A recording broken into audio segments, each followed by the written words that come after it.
a member representing Moyes Bridge, and the Chair, Labor, Social Protection, Uasin Gishu Assembly. Morning, everyone. My name is Honorable Francis Muya Mwangi, the leader of minority, and also doubled up as a deputy chair when we were investigating this matter in this assembly. Karibuni sana in Uasin Gishu County. Thank you. Good morning. My name is Victor Toroitich, Sergeant at Arms.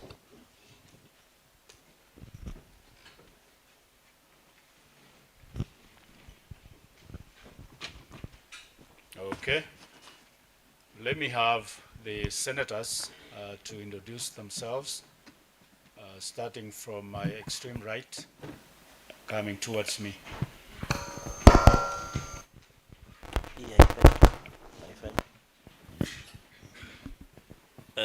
Good morning, everybody. Good chair, with your permission. Oh, sorry. Karibuni petitioners.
Sure.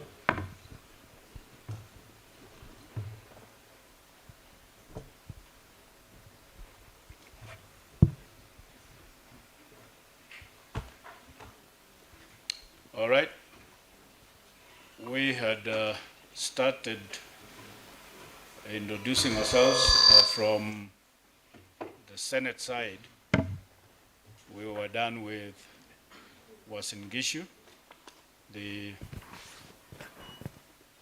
And some more have come. So I think we will go back to square one on Uasin Gishu, since we cannot discriminate those who came later. And then the petitioners also need to know who among their representatives are here.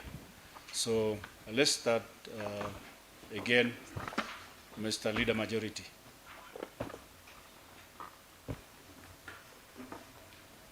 Thank you, Chair. I don't know if my mic will be okay.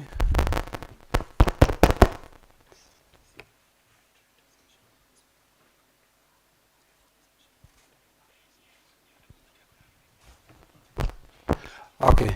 So thank you, Chair. My name is Julia Sang. I represent Mekun Ward, and I'm the leader of majority in this assembly. I wish to take this opportunity to say welcome our senators and welcome petitioners. Karibu sana, Chair.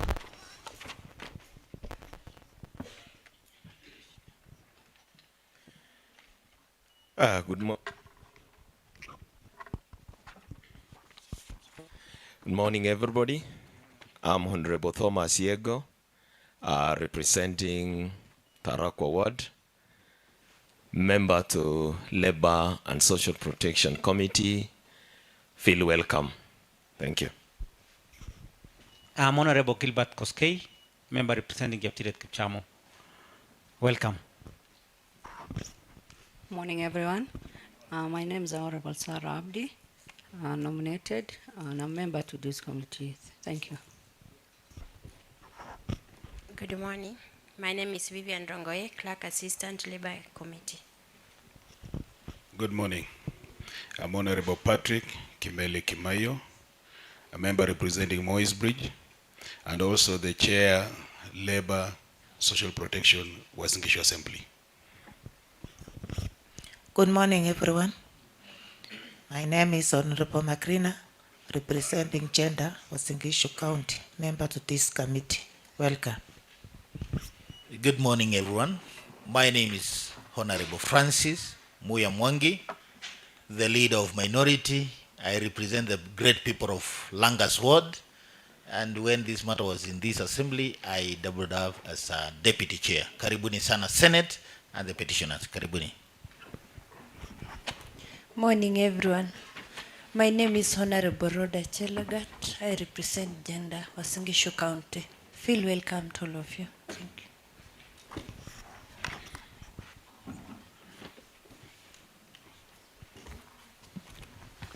All right. Now we will go to senators to introduce themselves, and I'll start from my extreme right. Senator, introduce yourself, and it will come towards me. Asante mwenyekiti. Sabalheri, kwa majina ni Bi Miradi Abdullahi, seneta na mwanakamati. Good morning, everybody, and feel welcome to Uasin Gishu County because I'm a great neighbor. Cherargei Kiprotich is my name, the senator of the great people of Nandi County, and also the vice chairperson of County Public Accounts Committee and a friend to the committee. Karibuni sana. I hope finally justice will be served. Thank you very much. Thank you, Chairman. Good morning, members of the committee, members of the County Assembly of Uasin Gishu, and the petitioners. My name is Senator Faki Mombasa County, and I'm a member of this committee. Thank you. Good morning, everyone. My name is Senator George Bogwa, nominated in the Senate to represent people with disability and a vice chair of this committee. Karibuni nyote. Asante sana. Mimi majina yangu ni Senator Julius Murgor, Senator wa West Pokot and chairman to this committee. And now I'll give the opportunity to our clerk to introduce herself and the team members of the clerk that is here. Karibu. Thank you, Chair, members and guests. My name is Mwanate Shaban, the clerk to the committee. With me, we have our legal counsel, Mr. Mitch Otoro. We also have our protocol officer, Ms. Swaluha, our sergeant at arms, Mr. John Cheke, our fiscal analyst, Ms. Lillian, our audio, Mr. Alex Simiyu, and our research officer, Mr. Ryan Ijendi, and our media relations officer, Mr. Stanley. Thank you. Thank you very much. We'll give the opportunity to the petitioner to introduce his side. And I think, do we have parents here? I think this is a very exceptional opportunity today that we have parents representing their children, because we have always had a skeleton in Nairobi, so maybe today we will hear some sentiments that we have never heard before. So, petitioner. Thank you so much, Chair. I'm Kimtai Kirui, the lead petitioner, and good morning to everybody. You are welcome to Eldoret, and we are really asking you to invest more here. So, and to start off, we have parents and some of the youth who are supposed to travel to Qatar here today. We are pleased that we'll be hearing from them. Before I do anything, there's something that we had been asked, if you'll guide me, Chair, on the issue of consent. I wanted to give out the consent that had been given by the Qatar, UK, and Poland youth and parents. I don't know if I can start with that one first, or we just wait for... You can table later. Later? You do the introduction. So, okay, thank you so much. So, as I've said, I'm Kimtai Kirui. We can start going this other direction. Good morning, Chair, My name is John Kibor. I'm representing my daughter Irene Cherono Bor, who was supposed to go to Qatar, and also representing my grandson Ian Kipkorir Sang, who was actually given 3 places to choose. He did an interview for Finland. Later on, he was changed to Qatar. Finally, he has been changed to Dubai, and up to date, is still at home.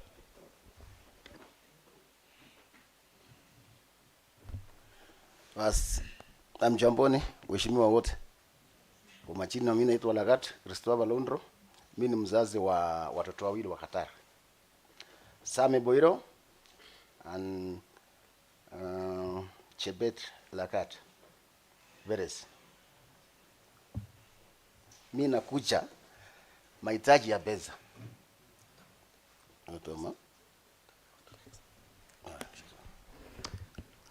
Good morning, everyone. My name is Kelvin Koech. I'm a petitioner. Also, I'm chairman of all the petitioners. Asante. Good morning, everybody. Waheshimiwa, my names are Mohammed Tori. I'm representing few members watoto ambao wanaenda Qatar, even myself, because I love football. I was among the list to go to Qatar for 3 months. Then we didn't do that. So thank you. Mchamboni nyote. Kwa majina naitwa Hilary Rotich Kiplangat. I'm one of the petitioner whom I've paid to a trip tour to a work to Qatar. Thank you. Honorable Senators, MCS, and my fellow victims, good morning. My name is Eliud Kipsang Pelio. I'm a petitioner. Thank you. Mjamboni wote. Kwa majina naitwa Emily Chebet. Nimekuja kwa sababu ya kijana anaitwa Evanis Kipketer. Alikuwa ameshalipa pesa, anaenda Qatar.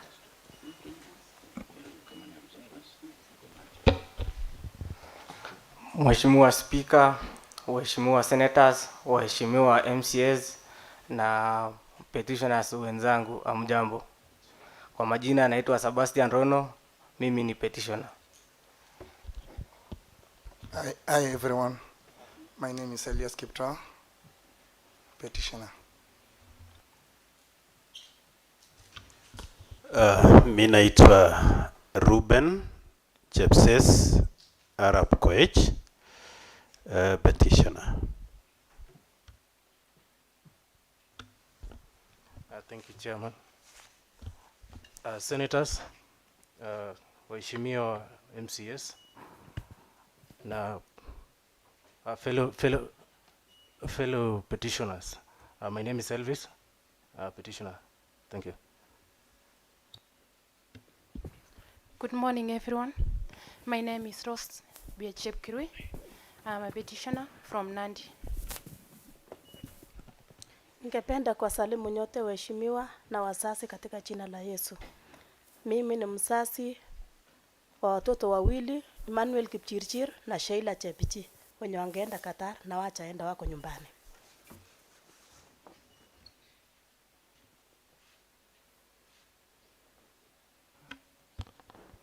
Hamjambo wote. Majina yangu ni Jacqueline Khachira, natoka Western. Mimi ni mzazi wa mtoto anaitwa Nancy Nasimio ambaye nilikuwa nimelipa contract ya miaka 2, alafu baadaye wakasema haiwezekani aende kwa ile ya Qatar ya mpira. Mpaka wa sasa hajaweza kwenda, ni mgonjwa. Hako ndio nimekuja kama mzazi wake. Hamjambo nyote. Majina yangu ni Sila Cheria Rotich. Ninasimama mahali hapa nikiakilisha kijana wangu nikiwa mzazi ambaye angeenda kazi kule Qatar miezi 3, lakini ikaangukia patupu. Tunawalilia mtusaidie turudishiwe leo ikiwezekana pesa zetu. Hiyo karata na kamari nisianza hata sahi, kwa sababu huyu Judy anatuchezea kamari, na wanaendelea wako hapo sahi Nairobi Road. How comes tuko katika inji ya democratic? Okay, let me leave it. Msianze. Asante.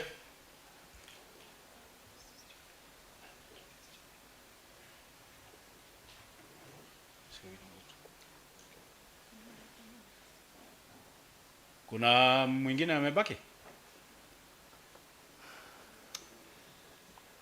Okay. Basi kuna watu ambao wako gallery, sijui kama ni part of you ama ni observers, petitioners. Basi wapatiwe mic wajitangulize haraka haraka upesi.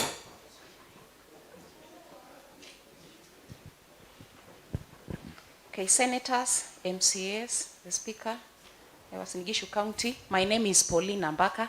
I'm a victim first choice recruitment agency. Amjambo wote. Kwa majina ni Evelyn Simba. Nilikuwa na watoto wawili. Mmoja alilipiwa 20,000 na mwingine hajarudishiwa. Cleopas Kipkeme na Ena Kipkoech. Amjambo. Mimi naitwa Seli Sawe. Nimekuja kuwakilisha mtoto anaitwa Kevin Kipchumba. Angeenda contract ya miaka 2 mpaka wa leo hakuna. Amjamboni wote. Majina ni Kenneth Cheruyot, victim. Amjamboni wote. My name is Priscilla Cherono. I'm a victim. Yes. Good morning, everyone. I'm Andrew Mayo. I'm one of the victims. Good morning everybody. My name is Grace Kiptui. Ninakujia msichana Faith Chepkurui, my daughter. Okay, good morning everybody. My name is Jimmy Kimtai Cheruyot. I'm here representing myself because I end up losing the family because of I disposed my animal. So I had to separate my wife and to go away with my money. So I need my money back so that I bring my Giselle back. I'm not happy about it. Help us. Thank you. Good morning, everyone. My name is Reinhard Ingasa Luganda from Kakamega County, Petitioner. Habari zenu wote. Kwa majina mimi naitwa Immaculate Kipto. Nikiwa hapa ni mzazi wa watoto watatu, Kevin Kipkemoi na Damaris Koske na Cynthia Koske. Good morning everyone. I'm Victorine, I'm a victim. Our chair Murgur, Mbugwa, Mama Haki, and all our able senators. Good morning. I'm Sami Boiro, one of the victims highly affected by this syndicate. Some people should be stopped and arrested for a better tomorrow. Good morning, everyone. Most of the senators and everyone know me. I'm Lawrence Nzuki, and today I was supposed to be represented by, I came with my sick mom. I wanted her to say her part. So I don't know if that will be possible. Thank you. Good morning. Is she in here? Yeah, she will have the mic.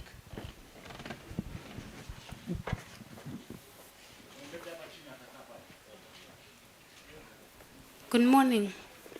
My name is Nancy Chepkoech. I'm a victim. Good morning, everyone. I'm Viola Cherotich Makan. I'm from Trans-Nzoia County. I'm a victim. Good morning, everyone. I'm Cleophas Ruta, a victim. I'm from Tarakwa Ward. Good morning, everyone. My name is Lizama Chepkembo, and I'm a victim.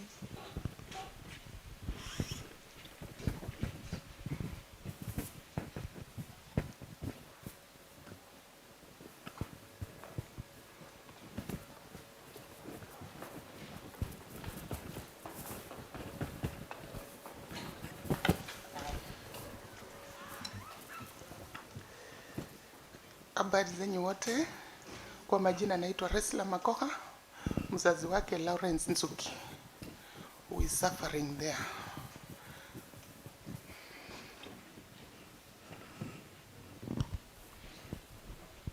Okay. Kila mtu ameongea huko juu? Okay. Kuna MCA ametujoin saa hii na kukaribisha ujitangulize. Introduce yourself. All protocols observed. Good morning. I am Honorable Sarah Malel, member representing Kimumu, the Deputy Speaker of Uasin Gishu County Assembly. Okay, members, may I have a proposal so that we adapt the agenda? I propose, Chair. Thank you very much, Honorable Miraj. May I have a seconder? A second. Thank you, Honorable Faki. So, before we proceed, was the Director of First Choice informed of this meeting? yes, I'm going there after the adoption of the agenda. Thank you. Yes.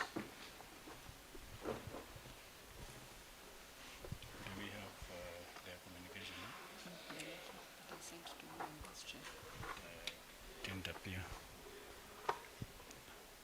Okay, we have, before we proceed, we have communication to make about first choice.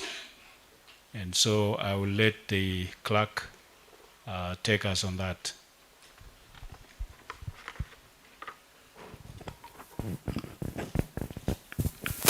Maybe, Chair, on a point of order, there was a preliminary issue by the lead petitioner. Maybe he can now table the document so that we can, because it was part of the directions that you gave in our last meeting in Nairobi. Maybe. Yeah, we'll go to that. Okay. That is next.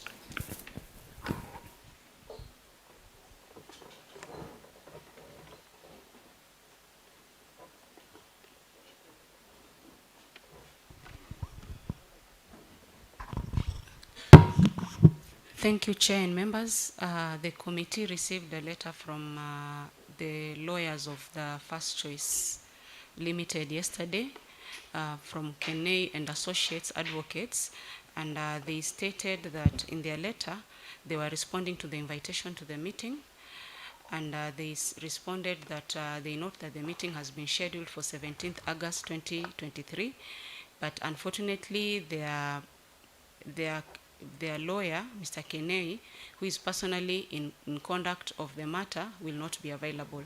He is currently attending the LSK annual conference meeting in Diani. We have tried to get a counsel to hold his brief, but unfortunately, all the possible county are equally attending the conference. So we seek the indulgence of the committee to reschedule the meeting at any near date after this current week. That's the contents of the letter that we received, and it is shared with the members. Thank you. Okay, members, that is the communication we received. Even though I had made a personal effort yesterday to call Judy to try to come here herself, even without her lawyer, but she declined that she cannot come without her lawyer, and so that is where we are at. So we decided that even though that was the case, we decided that we meet and hear the petitioners as to what steps have been taken so far, because when we met in Nairobi, we told her to avail the processes that she has made up to now about paying back what she owes these people. So we decided that we should hear from the petitioner because she claims that some people have been paid, and we heard from one petitioner up there that a son or a reimbursement or payback has been made to the tune of 20,000, and another amount is not yet paid. So that is what we want to hear from the petitioner today. And then also, you remember Petitioner Chepchirchir said that she does not have a complete list of claimants from you. So, and consent. Those who have consented to be paid back. That is what. Consent giving him authority to make the petition. Okay. All right. Point of order, can we react to that communication first before you go to the petition? Okay. Kindly. Okay. One, there are two things. I think the director of First Choice is playing ping pong with this committee because I think we have been fair enough. And our directions were very clear when we sat in Nairobi. Even as my learned senior, Senator Faki, and myself should be attending Law Society conference. But I thought it looks like the First Choice director is not interested in resolving this matter. I have two proposals. The committee proceeds, issues directions, very serious directions against Director of First Choice and Associates, first. Number two, we have timeline as per standing orders. We have first spent, this matter should have been resolved within the first 60 days as per the standing order of the Senate Committee. So what I'm requesting is the committee find it that the Director of First Choice intentionally did not want to appear before this committee to circumvent justice to the victims of who were supposed to travel to Qatar. Because this case was open and shut. You remember the first day you told her, can you just refund the money? That would have assisted us in making progress. Number two, you gave direction that the First Choice director deposits or tables documents. And you remember when we were in Nairobi, they said through her lawyer that the documents were ready. So we would have expected in fact, they had requested that they appear in the afternoon. But it is your direction and your submissions and the committee that afternoon we had a plenary session in Nairobi at the Senate chambers. So who is fooling who? We need to be serious. And I think as a committee, let us, if she doesn't want to appear, we proceed, make a report, make her recommendations which are far-reaching. The recommendations are simple. One is refund of the money. Number two, this was a orchestrated criminal enterprise. Let the necessary, like DCI and other agencies, commence investigations. Number three is that the National Employment Authority, the Ministry of Labor, and other agencies who should have acted as stopgap against defrauding of ordinary wananchi also be held accountable in the finality of the report. So to me, that letter looks like it is an excuse to try and delay and derail the process of ensuring all these victims, including parents, get the justice. Because I think the principles of justice, Chair, is very simple. We have given her a chance because the principles of natural justice, and Senator Faki will tell you, you hear both sides. We have availed ourselves despite that there is an ongoing conference. You remember we had to negotiate a lot with the Speaker and the Clerk of the Senate to get this opportunity so that the great people of Uasin Gishu and the victims who are defrauded can get a chance.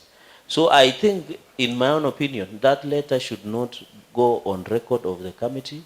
We should indicate that the Director of First Choice intentionally avoided coming to this committee, and it should not be admissible in our records. Because if we do that, you can imagine if Senate was to give everybody an excuse, our committees will come to a stop. So in my own submissions, and then finally on the issue of documentation, how can she claim not to know the number of victims or people who are supposed to go to Qatar, yet she has their money in her bank account? So who is fooling who? So it is very unfortunate that we have come to this level where the victim is being called to try and prove himself or herself to get justice. What we need to do is that I think we have powers as the committee. we direct the director of First Choice to give us the complete list of the people who paid to her money, the account and the bank that was paid to it, so that we can, when we write our report, we know there were 100 or 500 or 1,000 victims who were supposed to travel to Qatar. Then from there, we know the bank accounts, is it KCB, is it equity, so that we write to those bank accounts as a committee and demand and know who deposited those money, who withdrew, and where that money went. But asking the petitioners to prove their case is far stretching too much, because if we give her a list, for example, Chair, she can deny that she doesn't have such names. So we need to use powers of the committee to ensure that proper documentation, Chair, so that we go into forward. But it is very unfortunate, because we wanted the respondent to be here, First Choice team. We wanted the CS of Labor to be here. We are happy the MCAs are here, among them who investigated this matter. I think as a Senate, this matter should rarely come to a conclusion, because we have first spent 60 days. But we must give, Chair, at the end of this meeting, we must give serious directions and reprimand, so that we don't go through that. Thank you. I forgot the CS Labor told me yesterday that she will not be here. She would have been there yesterday if we met yesterday, but she's in Zambia now, so she sent her apologies. Any other member? Chair, I just want to echo the sentiments of my brother Gerard Gay, that even when we were adjourning this matter last Thursday, we made it clear to the First Choice director that, and her advocate, that we are coming to Uasin Gishu. We will find time to get a hearing before we go back to Nairobi. So it was clear that we are not going to entertain any adjournment. He has decided to attend the LSK conference. That's his own business. We are not a court of law. We are a quasi-tribunal that is investigating issues that have been presented before the Senate. So I agree with my learned friend that we should reprimand the director and now proceed to wind up the hearings, so that we can make our report to the Senate as soon as possible. Because already we are past the required time. We are supposed to have had a report within 60 days from, I think, February, when the petition was presented. So we need to wind up the hearings. We have given her a lot of opportunities to make amends.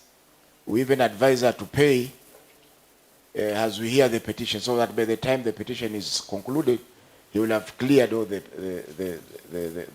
petitioners. But that one, she did not take the new. She has been changing advocates every day. Last time she came with George Kithi, then last week she came with Kenei, and maybe next time another advocate will be coming to represent her. So we don't want these delays, because these are delays that are associated with the courts of law, where you can apply for adjournment every time and the matter comes up.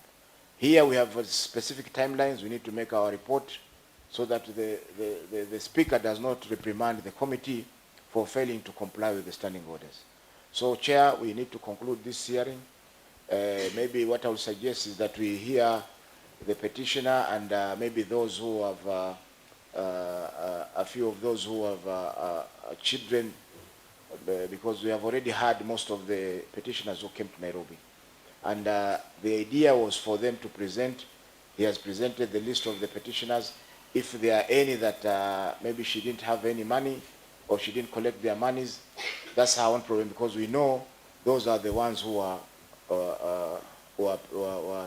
supposed to be taken to Qatar. So let's not have a very long hearing because she's not here. We don't want a situation where she says that the petition was heard in my absence.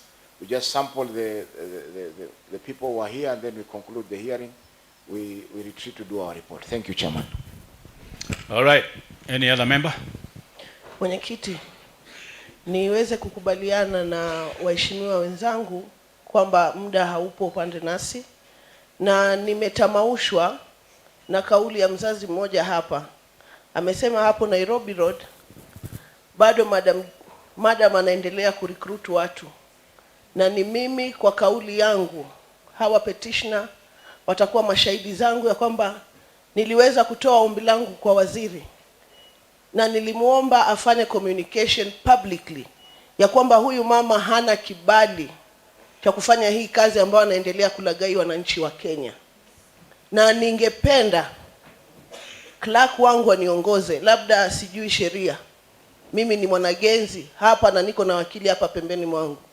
Je, yale ambayo tunayasema katika hii kamati ni maneno ya gumzo ya maskani ama hii ni ofisi ya serikali? Haiwezekani tunaenda tukirudi, hawa wameibiwa na wengine wanaendelea kuibiwa. Na mimi sitakubaliana na yale seneta mwenzangu alisema ya kwamba we are incriminating somebody who is not a criminal. Mimi nitaita huyu mama ni mwizi, kwa sababu hawa vijana kila wakikuja Nairobi na tikiti zao mwenyekiti, hawapawi tikiti na mtu, wanatafuta haki yao ambao tayari wameibiwa, na tunaongeza chumvi katika kile kidonda ambacho kimewapata. Na hata leo mimi sikupendelea tukue hapa, kwa sababu tunaonesha ya kwamba serikali haina meno, ni umbwa anabweka tu. Haiwezekani mtu ameibia wananchi anaachiliwa kizurura na akiendelea kuibia wengine. Kile kilifanyika jana hapa Uasin Gishu, tungependa kifanyike tena kwa huyu mama, kwa sababu hawa wazazi, hata kuna mmoja hapo juu amesema nikataka kulia, amekimbiwa na bibi kwa sababu aliuza ng'ombe zake ili tu watoto wake wapate masomo.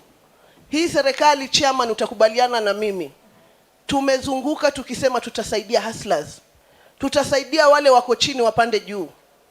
Justice denied, justice delayed is justice denied. Hawa watoto wamehangaishwa vya kutosha. Tuandike report. Kulikuwa na report ya IG ambayo ilikuwa ije. There were criminal offenses apart from hii money ambayo zimeibiwa. Huyu mama hajashikwa, amejaribu kuua hawa vijana. Na anatembea tu kwenye hii nchi na kama we living in a banana republic. We are governed by the rule of law. Hawa watoto na hawa wazazi wapawe haki yao. Na hayo ni majukumu yetu sisi kama wawakilishi, kama wasemaji wao. Hizi kamati haziko tu kuja kusikiza story. Tuko hapa ili kutoa mwelekeo wa kiserikali. Haiwezekani miezi miwili na huyu mwanamke anatupeleka mara yuko nje na yuko Kenya, na hakuna hatua tulichukua kama kamati. Tulimsamee. Hawa watoto wamekuwa wakija, chairman, utakubaliana na mimi, huyu mama akuji, wanarudi wanakuja tena na tikiti tunawapa date. We are not being fair to these people. Tuende tuandike report, we submit na we follow up. I swear hata kama si ndani ya hii kamati, I will do a follow up, watu wapate haki zao. Ni waziri alisema na mdomo wake atamediate. Nataka hawa petitioner watuambie, waziri amewaita mkakaa na umama? Are we the advocate of the devil? Kwa nini waziri asema atakaa na hawa walipwe na hakuna kitu kimefanyika mpaka sasa? Tunataka kujua waziri yako upande gani? Ako upande wa huyu mwizi ama yuko upande wa wananchi? Na nasema hivi, chairman, na uchungu sana. Mimi ni mzazi na mimi sijui watoto wangu watakuja kufikia wapi, kwa sababu sijui siku zangu katika haya maisha. Vile haki, vile katiba inasema ifatwe. Tumechoka, hatutaki kuonekana kwa matelevisheni. Hawa ni watoto wadogo, wako na maisha. Wanafaa wasonge mbele. Na kama pia hata walipa, wajue wamwachie Mwenyezi Mungu awatendee. Wasizungushwe hivi. Asante. Okay, asante sana. Kuna senator mwingine? Basi, petitioner, I will ask you to proceed and table those papers. And then secondly, have some of the, because you have come to Nairobi many times and you have brought some of those affected people. Let's hear today mainly from a few parents so that we conclude this matter. So go ahead, table the papers. Thank you so much, Chair. Senators and members of the County Assembly, we acknowledge the presence of the Chair and the Deputy Chair of Uasin Gishu County Ad hoc Committee on First Choice. Before I proceed, I would like to table the consent form which was entered by a few leaders from First Choice. After the deliberations, they sat down and elected themselves. I was trying to look for the minutes in the office. I didn't find, but I think I'll give the clerk later on. So we have the original. It was fully granted, and these are the photocopies. So you'll return me the original, just for purposes of So as I said, we are a foundation registered in Kenya. We can work anywhere, and we can represent the public or any other individual. We are funded not by politicians, by donors.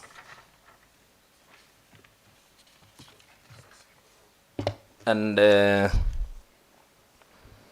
when they came to our office, we had to follow due process also. We told them to sit down, have an agreement on who should represent them, because we cannot be having over 100, 200 people at a given time. So that is the consent that we usually do before we act on behalf of any other person. However, I think Article 222 of the Constitution gives everyone, there's the issue of public interest litigation in this country. So Article 22 gives every person the right to institute any proceeding in any court. We also have Article 259. It's the same with the DPP, which can the office of the DPP can trigger any investigation against any other person. So criminals cannot purport to hide behind the laws to ask for consent. Any person can act on behalf of another person with or without a consent. I would like to respond, or I wouldn't like to belabor so much on what the senators have said. Judy deliberately scammed these people. It was a deliberate scam. Given that... Maybe, Chair, on a point of order, I would request Kimutai Kiru, why don't you allow a few parents to speak, then you summarize. Okay, thank you.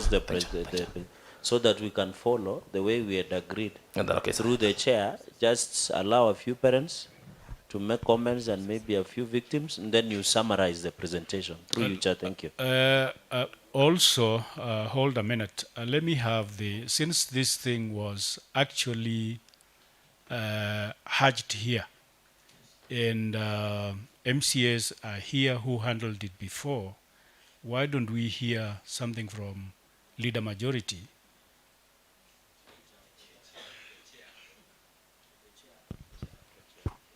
The chair what? Okay. Yeah. Okay. Okay. So go ahead, Petitioner. So thank you so much. We are guided. So once again, welcome to Eldoret. It's a smart city to be. I think I'll have to give one father and one mother to give us, to tell us what has happened. However, there's something with this request. There are people who are supposed to go to UK, Poland, and Finland, but because of the tracing code, they were not allowed to be here. So I don't know if you can guide us. There's tracing code there. What do you mean? I don't know. That's what we were told by because we wanted to give you another side of the story that is so critical to this committee. This lady has been calling people from 2017, 2018, 2019 to date. So there's somebody... Are they part of this petition? Yeah, they're part of the petitioners. What do you mean code? We were told, I don't know what kind of code. They were traced, they are not supposed to be inside in the chamber. But hustlers don't have suits, so why are you... Why are they being prevented? I think we can allow them, but a few of them, maybe 2, 3 for the purpose of space. We can have the UK, Kevin. You can just get the 2, 3 as you proceed with the parents, in the interest of time. You know, we have a keynote address by the former Prime Minister, so please save us time. And also, don't mix the cases.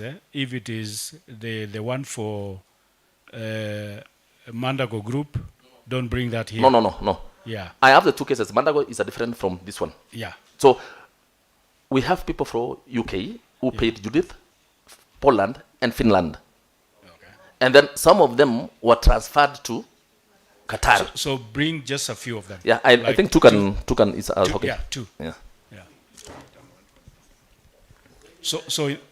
So yeah, in the meantime, one parent can take the So floor. in the meantime, I can give some of the parents, then I go and pick 2 or 3. So I can give Mother Lawrence to continue.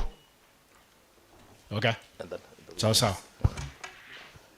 Senators, MCS. Senators, MCS na waheshimiwa wote, habari zenyu.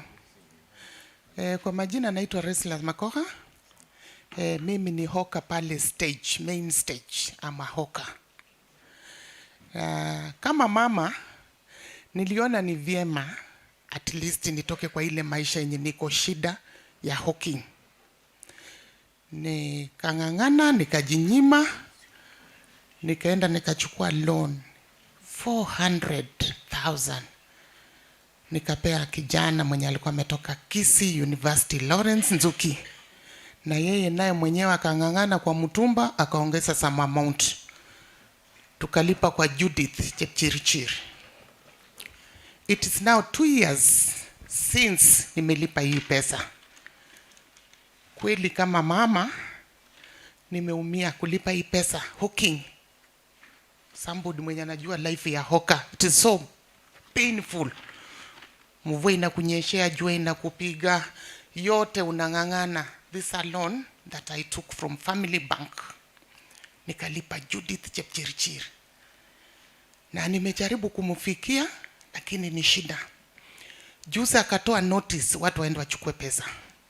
I went there. I myself, because hii pesa imeni affect, I'm sick. Hata kasi saa hii siendi. Nikaenda pale, nikaitisha, nikaingia pale. I was pushed by one of the people wenye walikuwa pale wafanyakazi wake. Wakaniambia, my son is doing drama in Senate. That's what I was told. Kijana wako anafanya drama. Enda Senate ikulipe. I'll not pay you. Hapa hautapata pesa.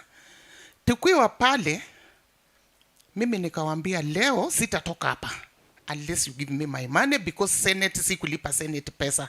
I paid you. Munipe pesa yangu. But she was not around. Nikachukuliwa pale, nikawekwa kwa room pale. Nikawambia hapana, I want my money before I go. Ama leo nijibakisha hapa, you benefit because mnaona vizuri mniue. Mkisha chukua hii pesa ni kunimaliza, mnanimaliza. Walifanya mchezo wapaka na panya. Wakatuma, wakaniambia enda kwa lawyer, uchukue nini yako, uchukue check. Hiyo check ilipelekwa within time I was there. Wakatuma mtu akakimbisha check pale. Na mimi nikiwa pale, I sent my son, nikamwambia hapa ni kwa lawyer, let me remain here, enda pale kwa lawyer. Kufika pale kweli lawyer alimwambia ati uchukue hii check, it was 314. Uchukue hii check, but usaini chini, hautaendelea na maneno first choice. Desana akauliza, sitaendelea na maneno first choice na mnagana mjanipea pesa yangu yote. Akarudi kunichukua pale, akamwambia mimi sitachukua hiyo check. Akarudi kunichukua. Surely, waheshimiwa viongozi wetu, we are really crying. My son saa hii alishikwa, akataka kunyongwa because of this money. Should I lose my son? I lose money so that I live in this Kenya. Niko Kenya gani? Munisaidie tu, munione wanyongi tupate ukweli. Because Jude anasema ni state, nini deep state. There's nothing we are doing. Kuna wakati nimempigia simu I myself, akaniambia nipeleke kotini nione if at all utafaulu. Munisaidie. Na nikamuuliza, Judy, I'll not go to court. I'll follow proper procedure so that mnisaidie. Watoto wetu pale wanaumia. Lawrence ako na kesi kotini yenye si ukweli, yenye alikuwa anataka kunyongwa. Hii kesi inapelekwa tu hivi with this lawyer. Wakati tulilipa pesa, lawyer was not there. Saa hizi tunaletwa lawyer. Surely tuko wapi wanyonge? Wanyonge tunapatikana wapi? Mimi nilitoa tu pesa yangu kiasi so that nipone kama mama. Na hata ninauliza Judith, kweli ako na watoto? Hakuna watoto. Judith anapochukua chakula tu, anawekea watoto wake chai kwa meza ya maziwa, anakunywa, na mtoto yangu ninakunywa trungi. Is this reality surely? Is this reality in life? Na ni wapi tunaelekea kama wamama? Kama mama anaweza fanya such a word yenye tunafanywa na Judith, tuko wapi kweli? Tuko wapi? Tunaelekea wapi? Na hii generation yote yenye wa maharibu hawa, mnasema wizi ni mbaya. Sasa watakuwa wezi kesho. Simnisaidie hawa watoto, saidieni hawa watoto tu. Asanteni. Asante na pole sana mama. Ndio tuko hapa tusikize na tupate ukweli. Next. Mwenyekiti, kwanza kwa majina naitwa John Kibor, mkazi wa Uasin Gishu County, Kapsaos Ward. MCA wangu ni deputy majority leader wa county assembly hii. Leo nina furaha sana kwa sababu ya ile mambo imetusumbua muda mrefu. Mwenyekiti, chairman, ninaomba kwanza mambo ya Judith Senate iangalie. Behind Judith lazima iko mtu iko nyuma yake. Ako na mtu nyuma yake kabisa, kwa sababu last weekend amefanya recruitment on Saturday and Sunday na ofisi yake iko karibu na sports club. Ninaomba hii Senate baada hii waingia hata ofisi yake, anaweza kuwa ndani. Alifanya recruitment, alituma messages, watu walienda recruitment. Mimi ninakuja hapa kwa ajili ya mtoto wangu. My daughter anaitwa Irene Cherono Bor. Yeye graduate, alimaliza kusoma Egerton University, na nilikuwa na balance ya fees, na nikaonelea badala ya mimi kulipia graduate aende kazi Qatar, nikalipie 40,400, ambaye msichana wangu up to today ni security, anafanya kazi ya security hapa town, and she's a graduate. Kwa ajili ya kutafuta school fees aweze kuclear fees yake ndio graduate. Mimi I retired in 2018, nikaanza business, ndio nilipata hiyo shilingi 40,400 nikamlipia. I have my grandson, a son for my daughter, my firstborn. Alilipa 115,000. Niliambia wauza hapa neka ili mtoto huyo aweze kwenda asaidie wengine. Up to today hajaenda mahali popote na wajarudishiwa pesa. Ninaomba kamati hii kwa ajili ya Mheshimiwa Cherargei, senator wa Nandi, afanye kuwa hata acting senator wa hapa, ili atuweze kutusaidia mambo hii ambayo imekuwa magumu. Kwa sababu ninaomba, kwa sababu hii hado committee hapa walideclare Judith kuwa hostile, na mimi naomba mdeclare today kuwa Judith ni hostile, na ikifika jioni Subaru imepeleke Nakuru ili tupate justice ya kulipwa pesa. Chairman, pesa alikataa ilipwe kwa bank ama kwa M-Pesa. Ilikuwa unapeleka pesa kama ni 1,100, 1,200 cash. Hakuna official receipt. Kwa sababu tulikuwa desperate watoto wetu kupata kazi, tuliweza kulipa. Senate hii naomba tusiwe na mkutano ingine. Pesa zetu alipe kwa ile njia tulimlipa, cash, na tuwe na witness kutokea kwa komiti yenu. Hiyo itatusaidia kabisa. Ile checks wengi ambaye nimeongea nao wenye walipewa, wanapewa mtu kama alipa 40,000 anapewa 20,000 na check inaenda bounce. Ninaomba mdeclare kuwa pesa atalipa vile alipewa, ilipwe cash na in a transparent way. Kama ni muda mtampe ilipwe katika county assembly, watu wote tukuje tupate pesa hapa. Asante mwenyekiti. Asante. Next, 1, 2, 3 people.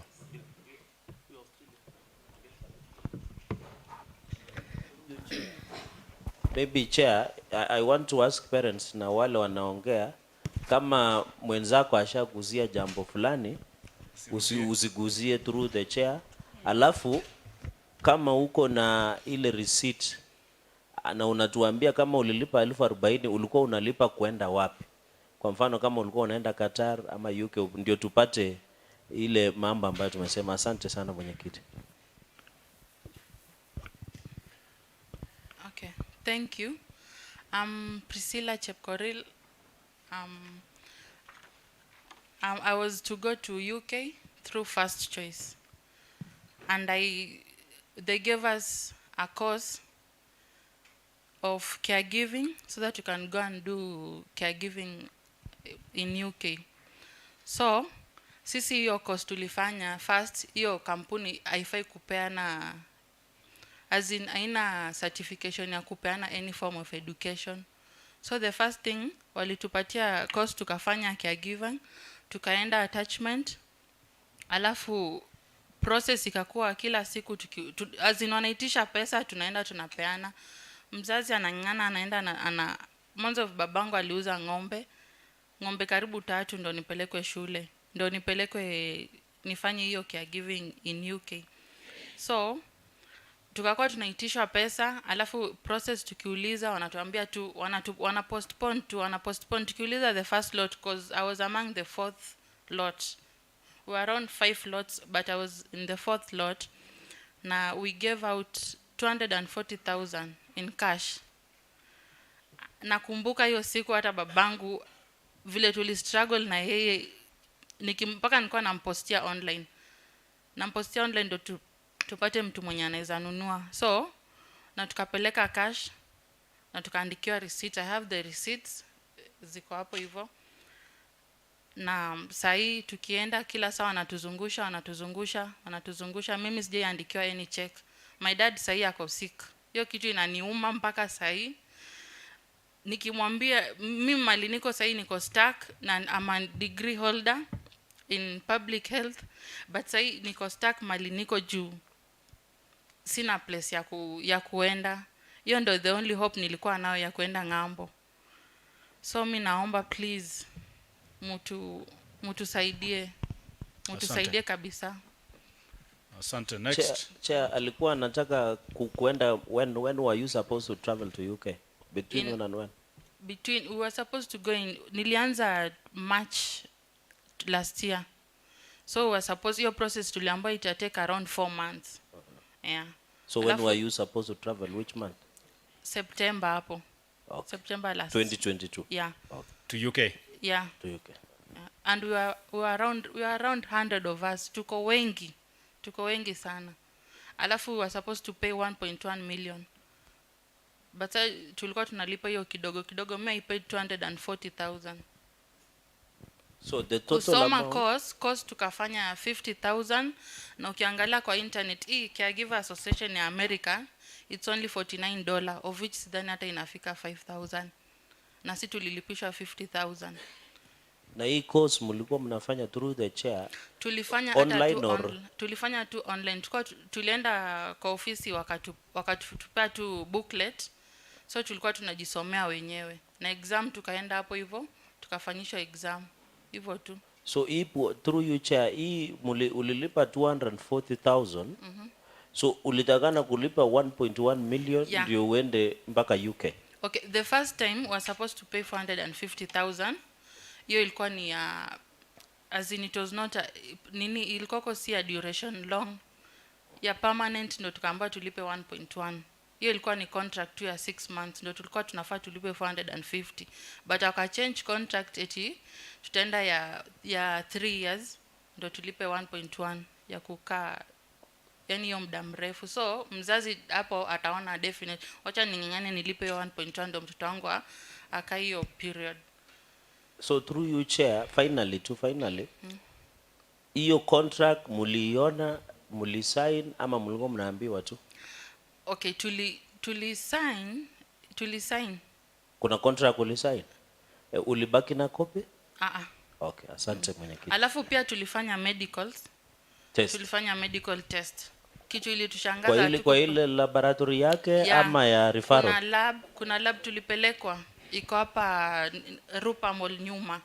Kitu kilitushangaza hatukupata results. Tulikuwa tunaamba tu mko sawa hivyo. Na walichukua damu yenu? Yeah. Na other specimens. So amugu pewa any indication umechukuliwa specimens, no. These are the results nini? No. Hatukupewa. Asante. Okay. Thank you. Next.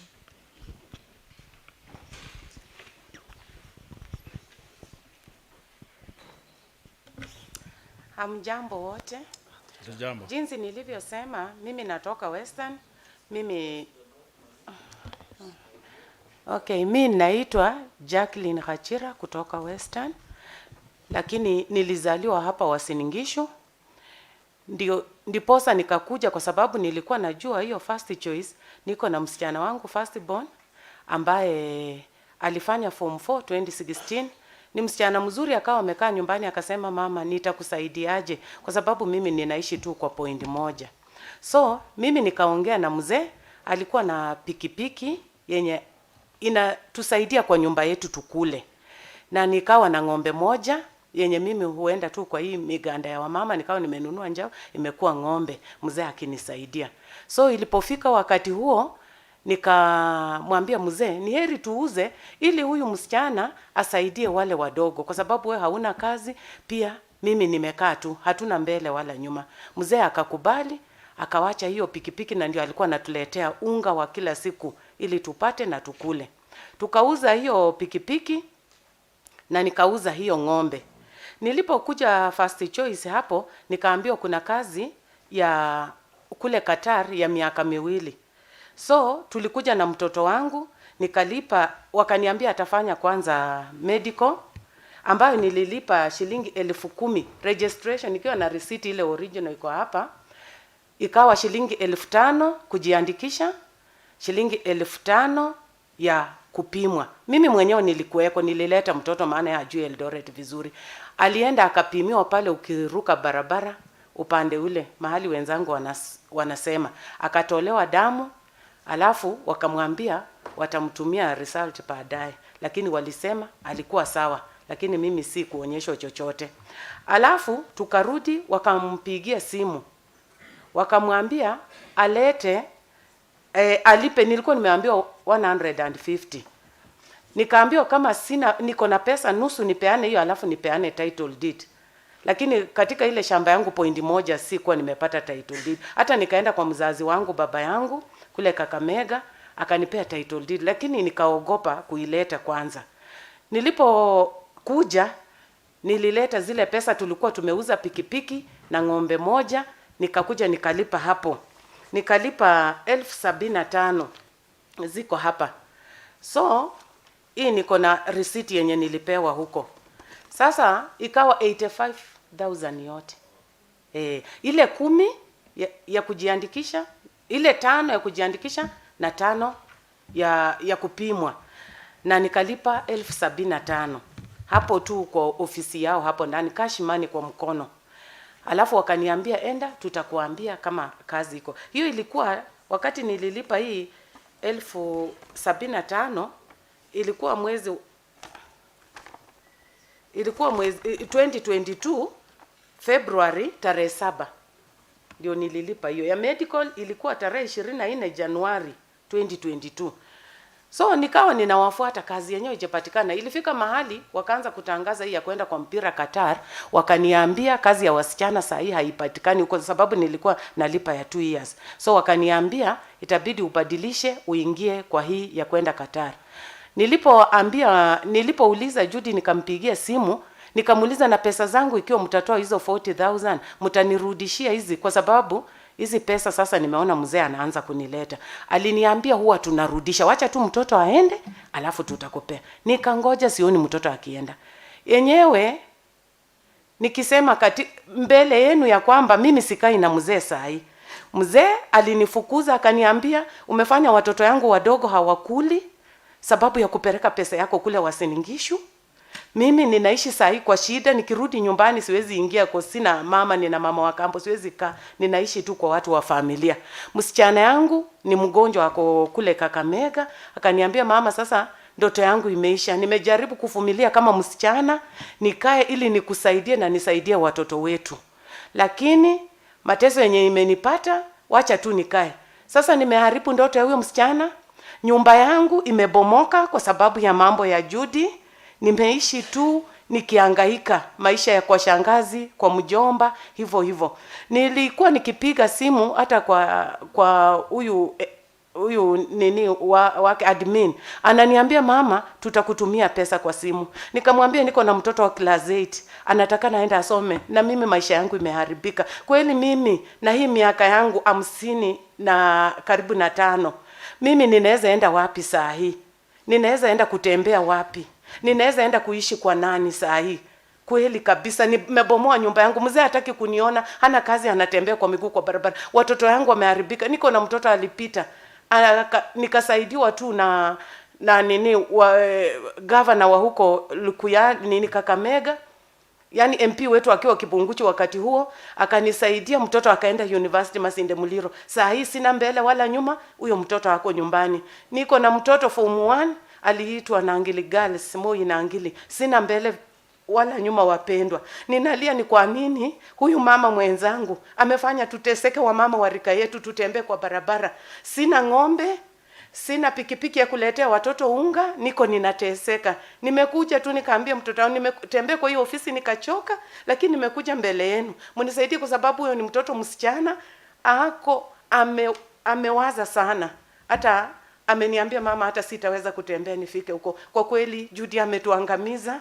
Judy amefanya boma zetu zimebomoka, wa mama kama sisi yeye anakula vizuri. Mimi sasa ndio nipate mkate wa kila siku ni shida. Mimi siwezi kutoka hata niende nilime kwa sababu niko na pressure, niko na ulcers. Kuweza kulima siwezi kufanyia mtu kibarua. Nitafanya nini wapendwa? Mtu saidie. Kwa sababu mimi mzee aliniambia ukirudi tu hapa kwangu.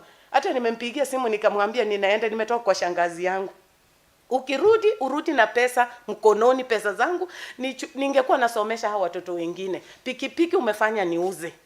Kila kitu, ng'ombe hakuna, tutatoa wapi maziwa, tutatoa wapi chochote. Kwa hivyo nimekuja mbele zenu, mnisaidie, mimi natoka Western, nimelia sana. Asante sana. The last two. Asante sana. Mimi naitwa Rose Chepkirui, natoka Nandi. Asante sana Committee of Senate kwa kuja kusikia kililio chetu. Tumekuwa tulikuja first Joyce, mimi mwenyewe nilikuja mwezi wa 5 tarehe 13. Nikakuja nikalipa pesa zangu, nilikuja na 30,000 the first, nikaenda kulipa kwa counter in cash. Nikalipa hiyo pesa, alafu the next nikakuja na 20,000 next. Na tukaambiwa ya kwamba mtaitwa interview. Tukaiandikiwa message tutakuja interview. After tumerudi kutoka interview kwenda nyumbani, after some few weeks tukaambiwa there is change of work. Tukakuja tukapatili. Point of order, chair. Tupatie matarehe. Unajua ukisema mwezi wa 5 is it 23 or 2022 na useme ni muda gani? Kama ni mwezi wa 8 2022 ndio tupate, kwa sababu we are in 2023. Thank you, chair. Alafu uclarify pia uliambiwa ni kazi gani? Ni masomo au ni kazi gani? Alafu through you, chair, akilipa cash kama vile mama Jacqueline amesema, if I got it right, alipewa receipt kama pia ako na receipt. Asante. Asante sana. Wakati nilipa pesa ilikuwa mwezi wa 5 2021 tarehe 13. Na nikilipa pesa nikapewa receipt, but hiyo receipt haikuwekwa muhuri. Hiyo receipt. After kulipa nikapelekwa medical hapo tu hiyo ofisi sawa. Nikafanywa medical, after that nikapelekwa, sijui walikuwa wanafanya scanning of hiyo ofisi ziko upande gani? Pandaptai. Pandaptai building. Yeah. Nikafanywa hiyo, alafu after tukafanya hiyo tukapatilishiwa kazi, nilikuwa nimeapply, nikaenda housekeeping. The next thing nilikuwa nimeambiwa housekeeping, nikaambiwa utarudi interview, kufanya interview, nikaambiwa ushapita interview. So I was waiting to travel. Hasa hiyo wakatupeleka tu hivyo. Kama hide and seek, vile tu anatupeleka hapa hivi. Ni kama ile tapo. Unahesabu, alafu mwingine anaenda kujificha. Ni hizo vitu walitufanyia.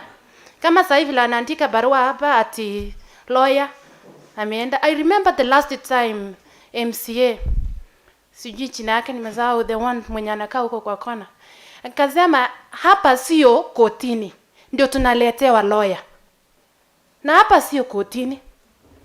Kweli tuko hapa tukitoa ni kama maoni wakati ule, lakini sasa hii it's a serious case. Mimi mwenyewe Honorable Senator Cherargei ananijua. Mamangu ni Tisepo, ni jirani yetu Beres. Aling'ang'ana mpaka akauza shamba. Huko nyumbani nikaambia babangu nataka niende hivi na hivi. Wakanisaidia sana mama huko nyumbani. After that nikamwambia babangu, siendi tena. Babangu akaanza kukoncheka. Mpaka nikapoteza babangu. Kwa sababu ya depression. Na huyo mama ukimwambia, anakuambia that's not my problem. Na tuliletea pesa zetu ikiwa cash. Sasa I was planning, nilikuwa nataka nijaribu ya Canada. Kufika huko kuambiana, mamangu ni strict. Yeye anajua, senator anajua. Mama anakuambia, unataka kurudisha pesa town. Nilikuwa nimepata opportunity niende. Sasa niko stranded sai. Sasa niko hapa town, watoto wangu wanateseka nyumbani. I have 3 children. Nilikuwa nataka niende nishughulikie ndio wapate masomo kama ya watu wengine. Na huyu mama kweli anachukua pesa zangu. I remember the time our president wakati alikuwa anasema nikiweka chini tu we'll deal with cartels. Na hapa Eldoret it was home of champion, but now imebadilika, imekuwa home of cartels. Imekuwa home of cartels. Asanteni sana senators kwa kuja hapa kutusaidia. Please, tutawashika nguo mpaka mtatusaidia. Asante. The last 2. Asante Mr. Chairman. Kwa majina ni Elias Kipto.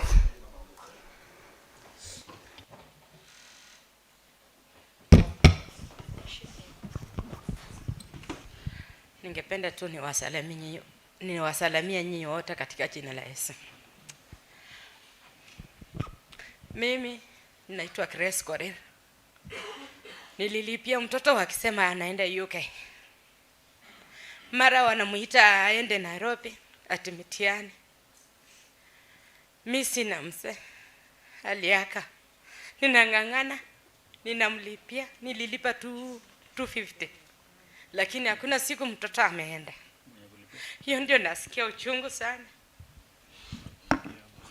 Maybe chair through you 250 what mami pole, ungekuwa ni vema utuambie, hii itaenda kwa record, unakuwa specific unasema nilipa 250, maybe 250,000 na ndo anabili.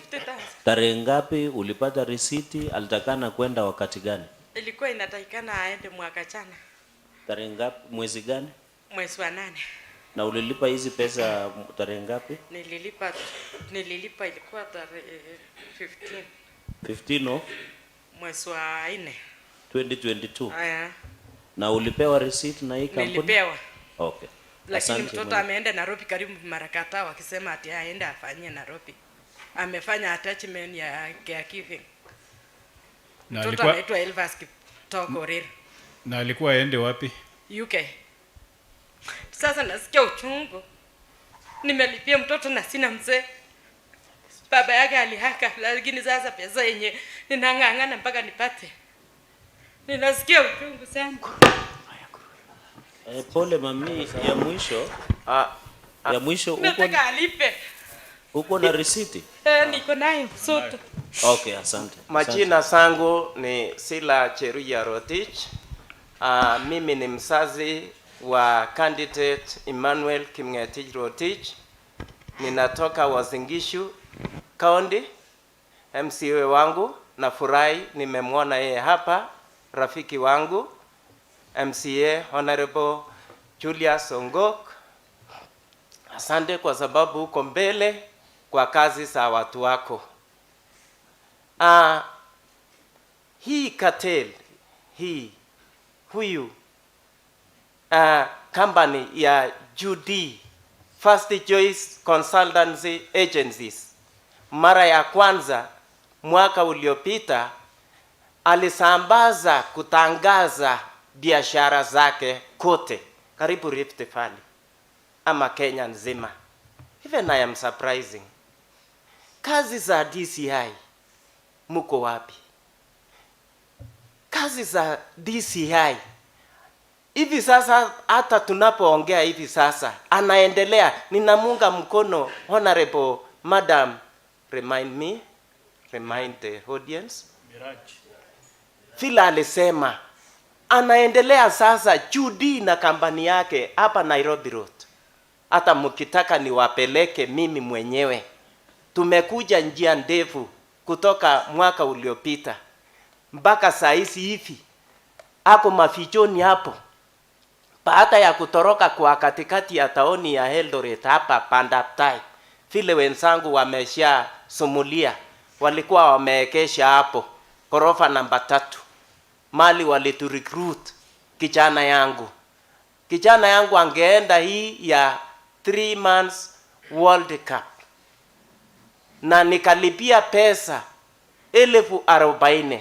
Niko na receipt 7 juu yake, pesa zingine za medical ambazo hata hakukuhesabuliwa juu ya hizo. Juu yake pesa zingine za opportunities ya kutafutiwa kazi hatukuhesabu. Kijana yangu tumekaa na yeye nyumbani mpaka hivi sasa. Aliamua kwenda Tamaking ukule Nairobi, ndio huyo picha yake. Ametafuta kibarua, ameshapata ya rungu. Huyu kijana yangu amekuwa head boy wa shule ya upili Lingwai kwa miaka 4. Ni kiongozi. Ako na license lakini hajamachua, alimalizia hapa Modia. Lakini hajapata ujuzi ya kuendesha. Ako anafanya na Lavington Security akiwa kule Kate Kekomba saa hizi. Hata hajapokea mshahara ya kwanza. Tuliuza, mimi mwenyewe niliuza pikipiki ambacho nilikuwa nimemnunulia yeye. Iki pikipiki alikuwa anatuletea mapato ya familia na akisomesha watoto wengine ambao wanaendelea mpaka hivi sasa kwa shule ya upili, mwingine ako college. Tumesimamisha hata mwenye ako college anafanya accounts. Alisimamia section 3-4 CASNEP exam. Nilengangana naye nikimlipia yeye mpaka hivi sasa. Sasa waja tusimamisha hapo. Ile kitu tunaomba serikali yetu tukufu la Kenya, kwa sababu hapa ndio nyumbani mwa rais mpendwa yetu Excellence the President Ruto. Hapa ni nyumbani mwake. Tafadhali, hii scandal inafanana na ya jana. Hiyo sitaokopa kusema. These people might be the same, having the same idea, the same mind. Tafadhali President, address to this issue. Our candidates walijaribu kufanya maandamano last year, hata kwa sports club. Wengine walinyamazishwa, wakapelekwa namna hii na security, hatuku address vilivyo. Haya, our candidates still waliandikisha statement kwa headquarter hapa. Huyu Judy na hii company yake walipokuwa recruit, kila kitu license kwa koropa 3rd floor, kama nyumba kama hii mara 2. Even I wonder, amefichaza kule license ya hii county yote na ya kazi. Na anaendelea ameenda mafichoni yako Nairobi Road hapo. Ninaomba serikali security yote ya Kenya, kwa sababu hapa ni homeland, hapa ni nchi yetu, hapa ni kaunti yetu. Namuomba rais mpendwa mtukufu rais ambaye ako katika serikali kuu yetu hivi sasa, vile wameanza na yule wachana hawa, wakuje saa hii tukiondoka mahali hapa, tafadhali muanzie kampani ya Judy saa hii vile, kwa sababu anaendelea na in the same process, the same premises, biashara kama hiyo, na wanaendelea hivi sasa, wako hapo. Na ya mwisho wala si ndoko, ninaomba baada ya hii kuwa convicted, huyu Judy alipai our times ya watoto yetu, arudishe outstanding, arudishe pamoja na profit, kwa sababu aliweka accounts, arudishe na interest ikiwezekana. Hizi maneno ya kuomba, tuko na evidence yote hapa. Ninaomba Judy, rudisha hizi pesa kwa amani, lakini mkono wa sheria ichukue sehemu yake. Arudishe na kufungwa. Kufungwa. Mimi nawajua wafanyakazi wake wote. I know them even by names here. Wenye wanaendelea saa hii. They are there. Niko nao wote ninawajua. Tuko nje ya inakani. Asante. Maybe chair, just a small matter. Hii statements muliandika kwa headquarters, ni headquarters gani? Can you be unaweza Bwana Rotich? Yes. Umesema kuna statements umeandika kwa headquarter, ni kwa polisi pale kwa DCI ama ni kwa county ama ni wapi? It is good to be specific.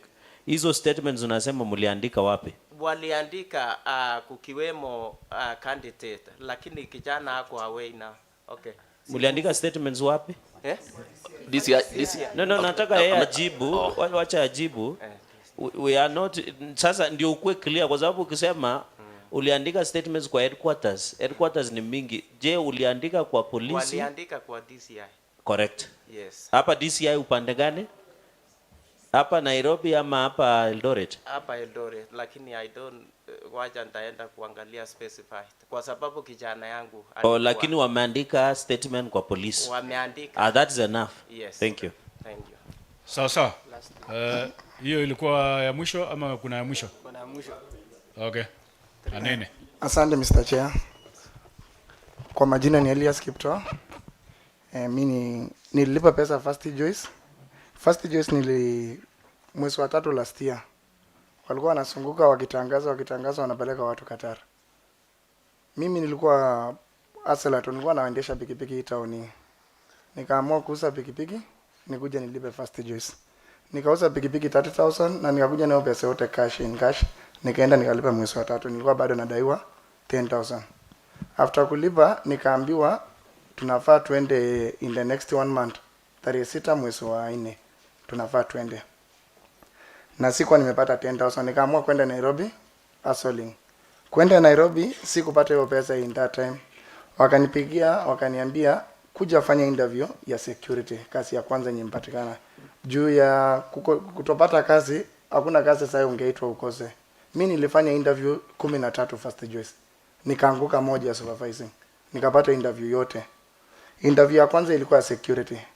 Nikaambiwa enda andika CV, ukuje ufanye interview, kuja na certificate ya form 4, good conduct na kila kitu. Nikakuja na kila kitu, but kulikuwa na arrears ya pesa. Nikaambiwa sababu umechelewa tarehe 6 hutapata ndege ya tarehe 6 ya kwenda Qatar, sababu sijamaliza balance. Juu umechelewa utapanda, utakuwa kwa shift ya pili. Shift ya pili itaenda mwezi wa 4 tarehe 18. Nikatoka Nairobi, nikakuja nikafanya interview kurudi Nairobi, sikuenda pata kazi juu nilidelay kurudi kazi, na ilikuwa kazi ya hoteli. Nilikuwa nafanya kama waiter kwa hoteli, sikupata kazi. Nikakaa Nairobi, sikupata kazi, kusunguka kutafuta kazi ilikuwa ngumu. Nikarudi nyumbani. Nikakaa nyumbani tarehe 10 mwezi wa 5. No, mwezi wa 6. Nikapata hiyo pesa 10,000. Nikaenda nikalipa 10,000. Kulipa 10,000 na ulizia watu wagani wameenda. Ulikuwa ukiulizia huko unachibiwa na kiburi. Wakaniambia wewe unataka watu ama unataka wewe uende.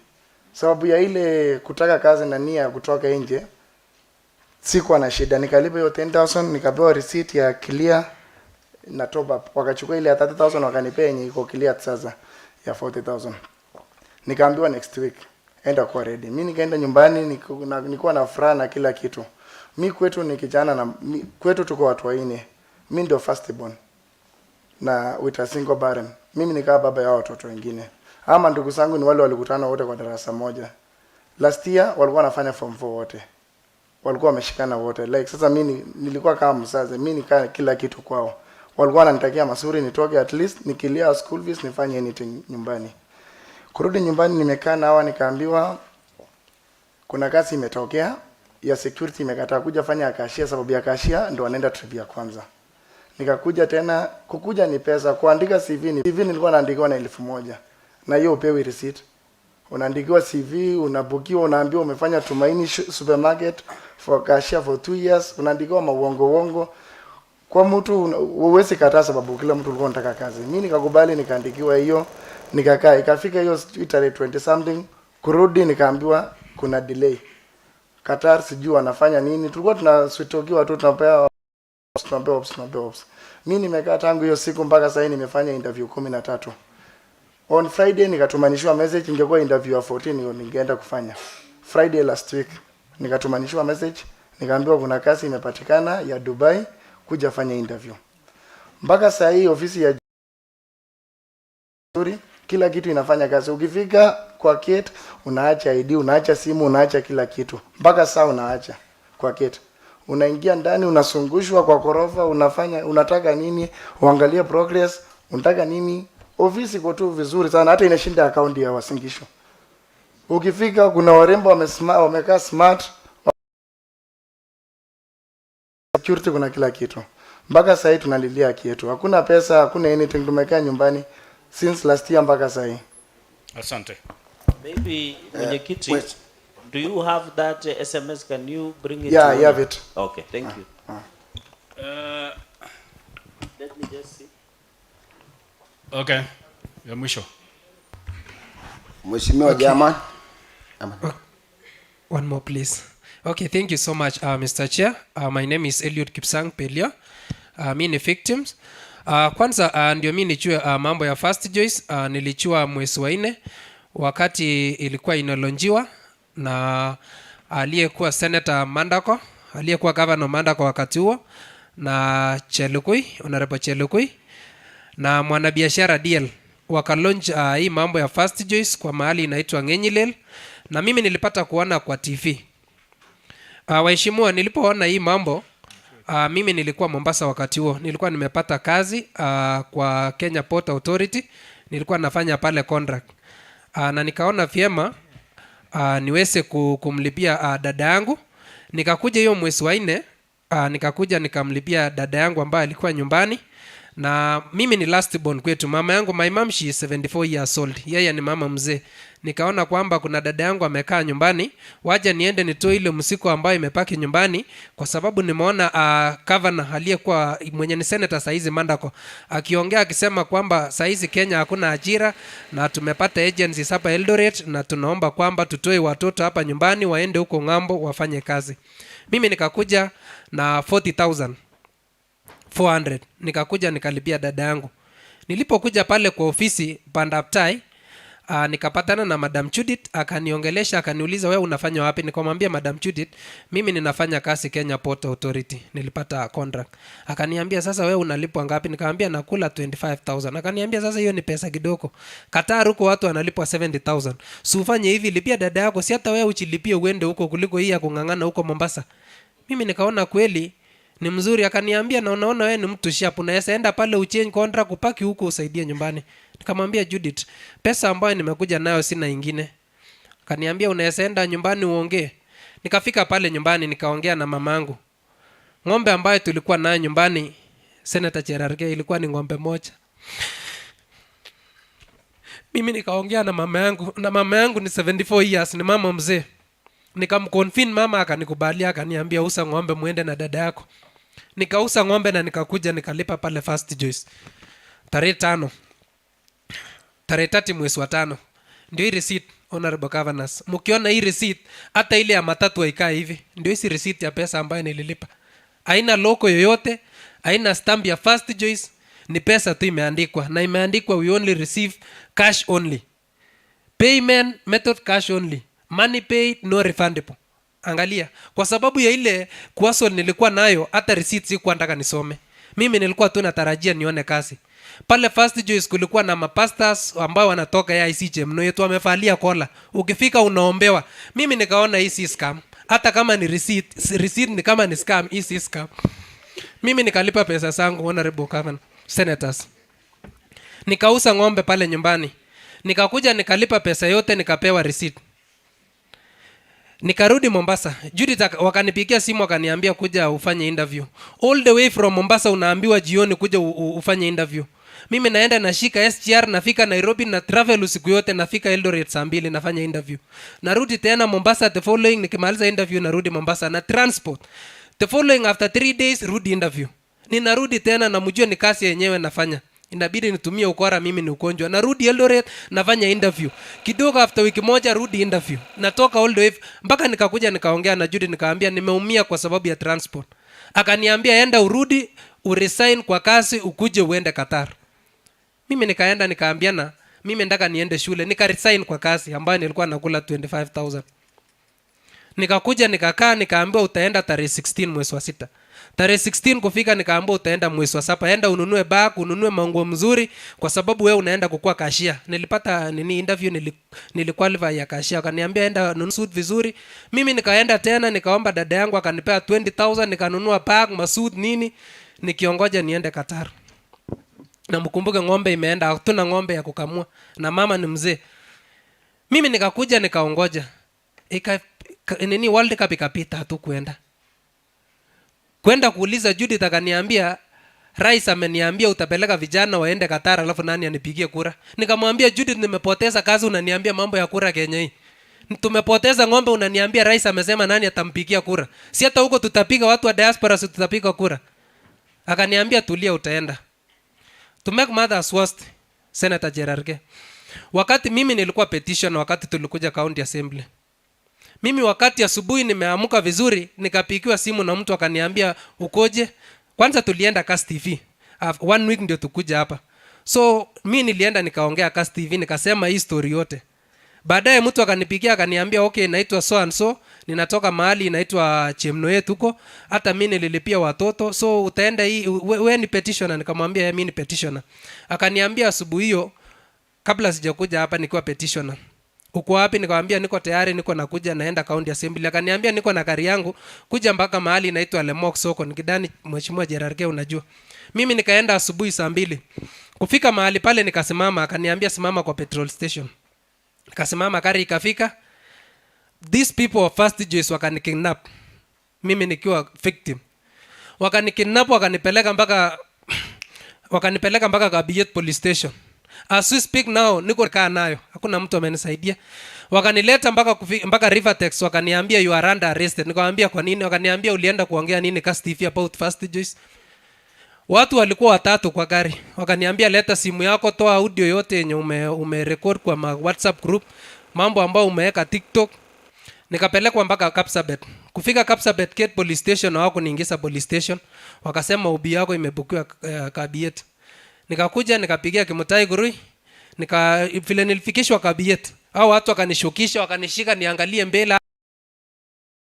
Wameletwa na number plate wakanipeleka mpaka reception. Nikaomba mtu simu nikawapigia watu wenye walikuwa county assembly. Niliwekwa pale kwa police station Kabiyet mpaka 6 jioni. Na hakuna kesi nimeandikiwa mpaka nikapata afisa mwingine nikaambiwa nikamuuliza nimeandikiwa kesi gani akasema na kina nani ndio wamekuleta hapa. Those people wameniweka wakadisappear. Mimi nikapaki pale sina transport. Communication simu yangu hata kumbe walienda wakaaja reception na wakajiendea.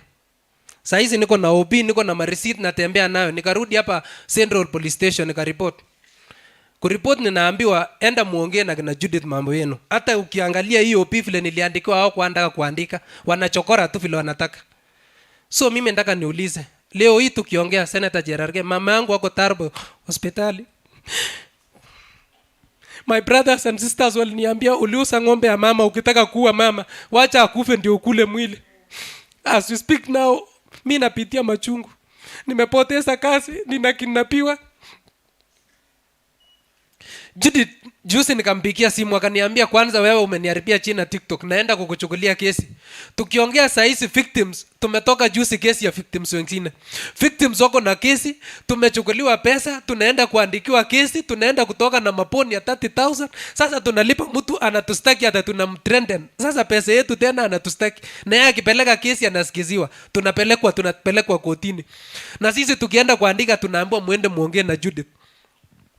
Surely serikali yetu ya Kenya iko wapi? Mimi saa hizi niko na uchungu Mr. Chair. Nikiongea sina kasi. Saa hizi hata kufika Eldoret nimekuwa nikiomba malifti tu nikikuja mpaka saa hizi. So tunaomba mtusaidie. Pole sana. Mwenyekiti, just one question. Ulilipa shilingi ngapi? Unajua umetuelezea receipt. Nililipia dada yangu 40,400, yangu nikalipa 40,400. Na uko na receipt zote? Niko na receipt. Na OB number ni ngapi? Ndio hiyo OB number. Unaweza soma? OP number 53 tarehe 1 mwezi wa 2 2023. Kabiete? Yeah, Kabie. In Nandi. Ini ya Eldoret. Nasema hiyo ni ini ya Eldoret. Na ile ulichukuliwa pala hawako nionyesha hii ni OP. Okay. Kuuliza niandike OP wakaniambia na kina nani wamekuleta.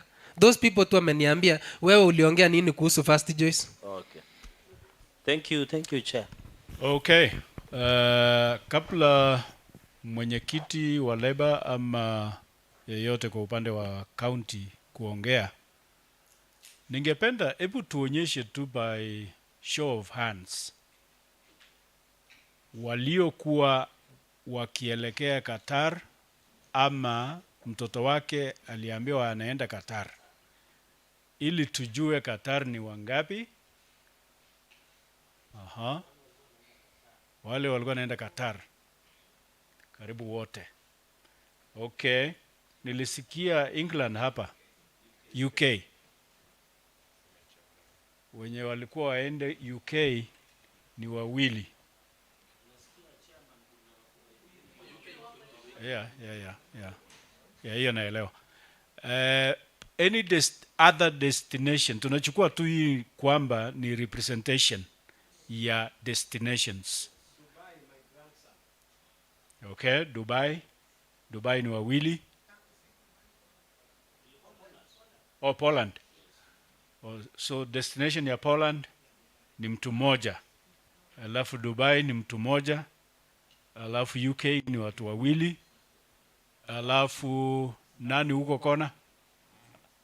Ulikuwa unajiscratch. Poland. Mama amesema. Okay.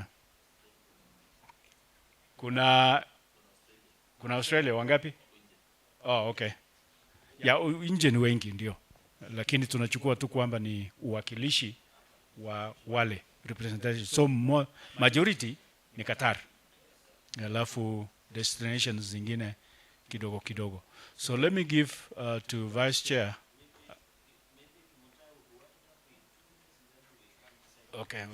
Okay, Kimutai. Thank you so much, Chair, Senators and the MCs present.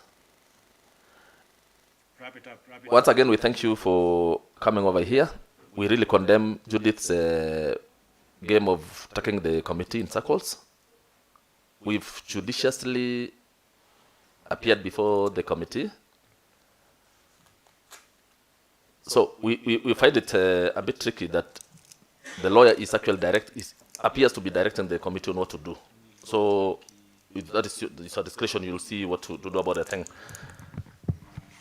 We are requesting for more time to go through the we've received actually the names of the people she alleges to have paid yesterday night. We really thank the clerk who shared the item with us. So we'll go through. Can you kindly give us time to go through the names? Sure. We'll give, because the document does not belong to me, it belongs to the other petitioners, so they'll go through. On the issue of Judy still on work, it's unfortunate that the Minister of Labour, or the CS Labour, was given instructions by this House to put an advert. To date, Judy is still operating. She's opening more agencies, and we believe The majority of the agencies in Eldoret belongs to Judith Chepchirchir. Majority of them. And she's in cohorts with the NEA office in Eldoret. And we're also requesting this house, if possible, whoever is in charge of NEA Eldoret should be transferred here. We should have new blood.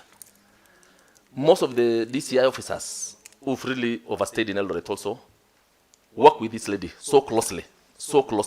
So it's another area you should really look into. And to sum it up, this was a deliberate scam. Judith knew what she was doing because she applied to do mass registration. She was denied, but she went ahead to register. So we believe Judith is working closely with CS Labor or any other person in the ministry as a business. She's not into business to take people outside this country, but she's working as an end, as an employment to our own persons. As we speak, she left Eldoret town. She is an arcaded community whereby nobody can access. You must identify yourself who you are before you enter there. And we're having people from Kisumu, they're outside. We're having people from Kericho. We're having people from Trans Nzoia,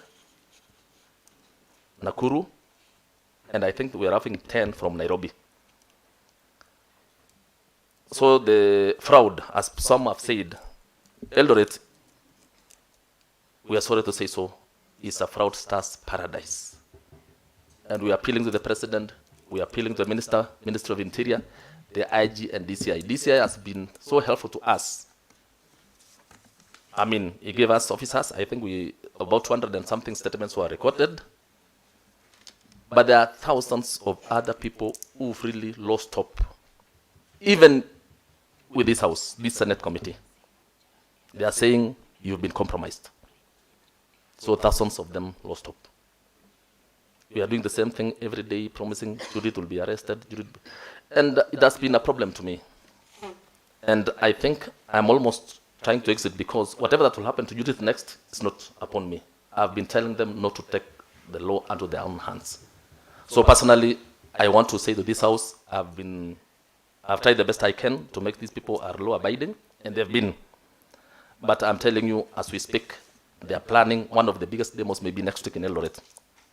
And Judith should know she's now a threat to her own security. People are fed up. The current CCI in Eldoret, I think we talked with them over the same. They are looking into it. But we really request you, humbly request you, as a Labour committee, you've been too lenient to this lady. Too lenient to this lady, to a point she's even telling these victims whenever they go to the office, Yakwamba, there's nothing Senate will do to me. And she's really saying it. Me, on my part, I trust you as a house, as a committee. I absolutely trust you with my petitioners. But on her side, she's on a smear campaign to make a smear campaign in such a manner that these people lose hope in all state agencies. So correct that image for a better tomorrow. We must save this country from these cartels. Thank you so much. Quick follow-up. I know we are pressed of time.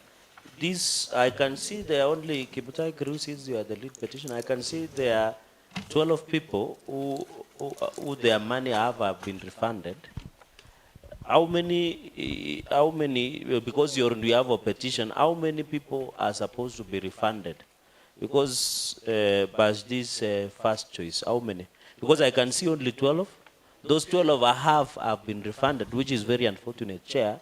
So how many were supposed to be refunded their money as at now that were affected in the World Cup? It is over. In fact, Chair, I would have expected, since World Cup has come to an end, that the people who are supposed to go to World Cup should have been refunded.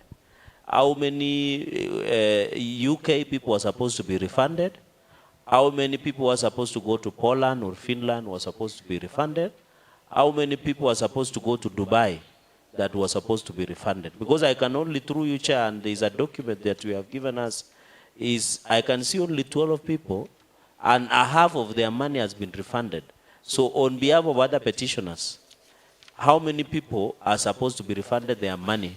And a range of between, I've seen between 40,000 and I think up to 1 million or so. So can you just answer that in maybe 30 seconds? Thank you, Chair.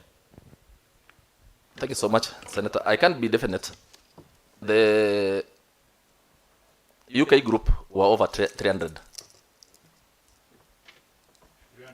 300 people. None has been refunded. Some have been. We have Elizabeth Ndiema. I think she was given a check. She was given cash of a check of 750. She has her money. We have another lady who was given 375. So some have been given, but the majority have not been given. The Poland part of UK, some left the country through other agencies. They gave up and proceeded. In the UK matter, there's also another case in court, pending before court, which is not subject to what we're having. Whoever had a case in court, we didn't bring them on board. Though we know that case really died because the file disappeared from the registry. So we are really still following up on the matter. And we are also following up on with LSK. Because the man behind this thing, actually the man misadvising Judith mostly, is Henry Kenei, who doubles up as LSK chair. We want to ask LSK, what is the opinion about these scandals happening in Eldoret? And the person who is taking control, advising Judith to con people more, is one of their own. It's a shame to legal family. A total shame. Even when she was here, Kenei was almost being sworn in as a witness. We cannot, it's a very small line between Kenei and Judith. So that's a different thing. So on Qatar, I think we are talking in terms of 3,000, 4,000, 5,000, 6,000 people. As we speak, today we got 200 new people on board. They're signing outside there. So that's why we are requesting this house to give us time to update this list by at least Tuesday next week. Will be those who will not be part of it will be and locked out. maybe through you, Chair, I hope these new 200 you are adding, do they have any evidence like receipts to show they are paid? They have. Okay, They have. so that is important. So They you are have. saying people were supposed to go to Qatar were almost 5,000. You are saying people were supposed to be refunded was around 5,000. You are saying 300, although some has been refunded to the UK. What about specifically? What about the World Cup, the Qatar one? How many people was supposed to go, and how many have been refunded, and how many are yet to be refunded? Maybe you can approximate since you are still updating the list. In her own words, she said she took over 7,000 to Qatar, which we doubt. She repeated before the president. Alfred Mutua said the same, that she took over 7,000 to Qatar. And when you go to the National Employment Authority website, there is none. Because we are supposed to upload, you are supposed to have those vacancies, you upload, then you are given that permission to advertise. So that is a con game. If it's actually 7,000, it should be 7,000. I think, if possible, as a lawyer hinted, we should have a task force to investigate. We should really have a task force to look into the issue of first choice. There's somebody senior behind Judith, very senior and close to the president. Very senior and close to the president. You'll have to withdraw that kwa sababu jana president alikuwa hapa na ni president amesema kwa mdomo wake yule amekula pesa ya mtu aregeshe ama aone mkono wa sheria. So tafadhali tusishike hiyo barabara. I stand guided. So na pia generally ni ku advise wachana na majina mengi. Pursue ile line ambayo ilichukua pesa. Usijali nani yako kando hapa, nani yako kando hapa. Kwa sababu hiyo utachichanganya na unaweza pata condemnation na roho ya watu wengine kuchafuka ambao wangekusaidia. Thank you. Yeah. And maybe to inform Kimutai crew, I'm close to the president, so I'm not aware of such characters. So, what do you mean?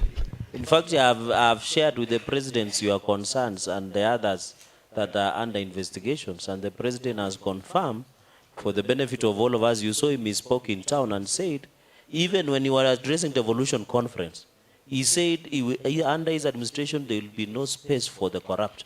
So you can see there is goodwill from the president and the government. So as the chair has advised, let us pursue our justice for everybody, for the refund of money, and if anybody has violated the law, let them feel full force of the law.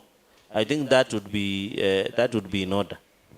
Thank you so much. So at least they have the assurance that they'll get the necessary assistance. So thank you so much. So this is all the list that there is. We are requesting that at least we are finalizing with them, and then we'll share with the clerk of the final list. Chair, just before I give Vice Chair, sorry, Vice Chair, there is a young man who had indicated that as late as last week, First Choice Company was still writing SMSs to invite for recruitment, which means they still have a license, yet when the NEA came to us, they said First Choice license had expired in March early this year. So it means they are still violating the law. The National Employment Authority is complacent.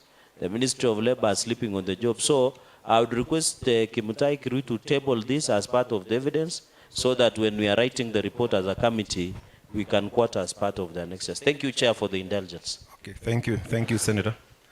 Now, as we got to listen to the local leaders, the honorable members of the County Assembly, first of all, I thank you because I can see you are very many.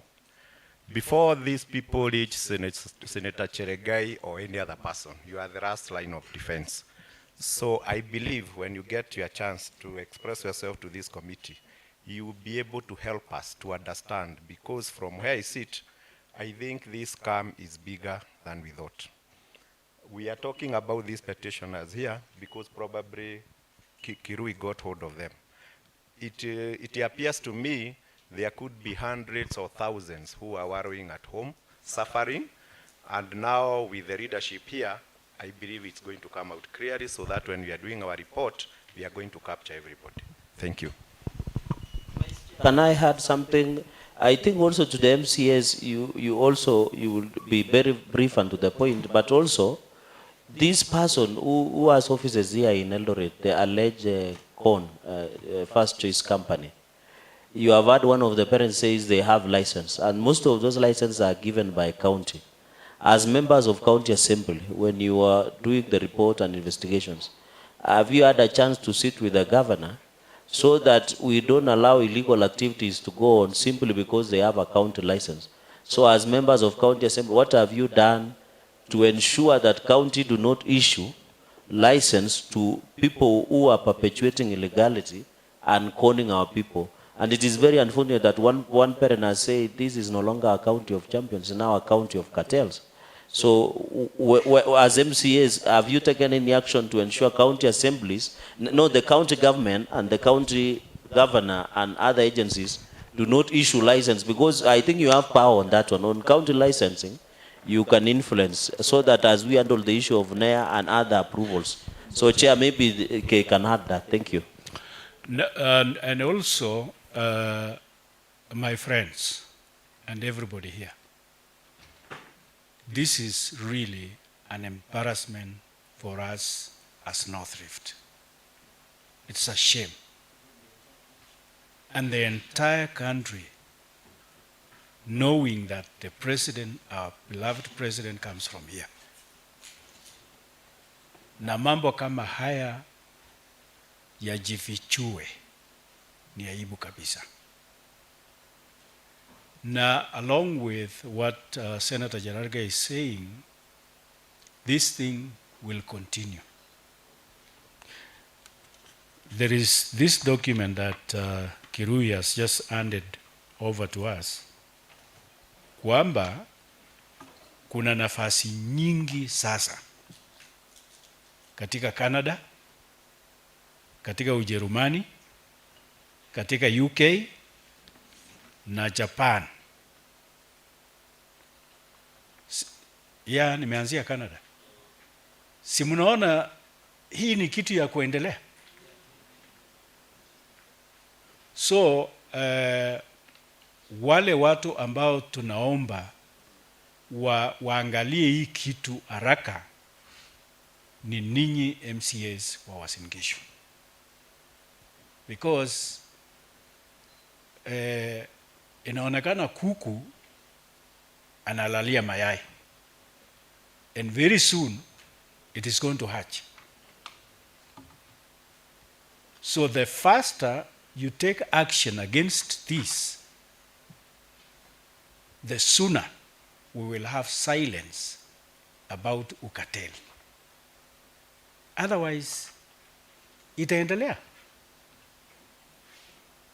Because as somebody said, there is a lot of companies already now that are perpetuating illegality. So how can we come to an end of this? The head of state spoke yesterday, and you cannot expect him to knock on every door. It is us to help him, starting from the MCAs, honorable MCAs in this county. And then you share it with the governor, because at the end of the day, you are all going to be ashamed. Kama Uasin Gishu. We are all going to be ashamed as a nation coming from the county of the president. Ay. Laye. Mwan kabisa, mwan kabisa. Yeah, mwan kabisa. Aigu. So, let me have the MCS. Yes. I have something to say. Point of order, kindly. Okay. Chair. Okay, so. Thank you. My name is Mary Goretti Boroswa, MCA Kipsomba. We were in the committee ad hoc addressing the same issue, that today we are proud and happy we have the Senate with us. This is an issue that we as MCAs, I think even the petitioners will agree with us that we really took them to task. The unfortunate thing that was there is that Judy was being protected by the lawyer. In fact, on the second day of interrogation, we had to design the sitting arrangement. It was not as it was before. We had to make the lawyer to sit where the petitioners are, and Judy had to sit there at the center point. Because when we were doing the first interrogation, it's like the lawyer was coaching her on what to say. And when we realized that, we had to separate them. It is very, very unfortunate for us as a county, and we cannot say it is something we tolerate as a MCAs. It was until the petitioners came to us, because one, we cannot know what is ailing the society outside there. It is until when they came is when we now address their issues, and we gave our recommendations as MCAs. One was that Judy Chepchirchir be snatched the license by the county. That was our recommendation. And we want to thank the Honorable House, Senators. In fact, I think if you've gone through our report, it is one of the best reports ever done. And no other house has ever done a report like this one, including the Finland thing. And all that we recommended, you are now realizing. So, it won't be a shame to us as honorable members But it is a shame to the society at large. Because as honorable members, we've done our part. And we want to appreciate the Senate having come down to listen to the common mwananchi. Today, you are hearing from them directly. With us, you could get it through a report. But we want to really appreciate that. So, we are reading from the same script. We are on the same page. We cannot allow corruption, fraudulent acquisition of resources, of money from our people. So that one we condemn. Chair, get it from us as MCS. In fact, if there is a house that went against the odds, is this house. It is this assembly. Some of us were given names. Some of us could not be received in some of the offices just because of our stand here in the house.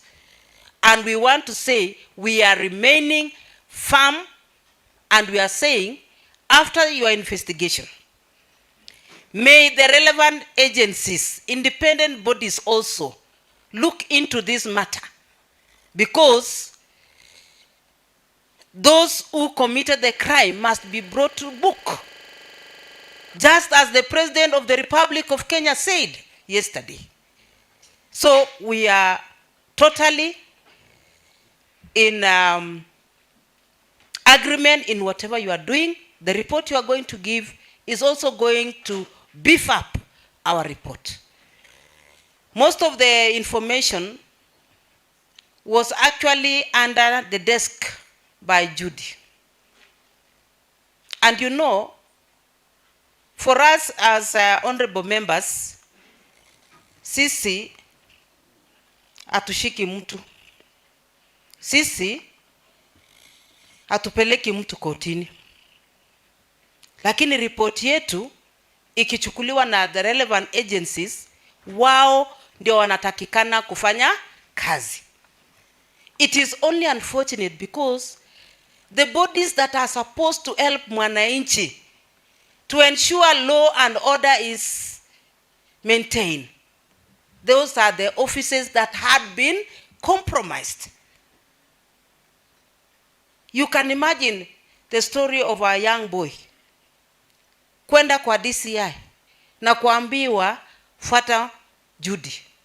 Surely mtu akifuata Judy na supposedly afuata yeye na shoka, what will you say as an officer?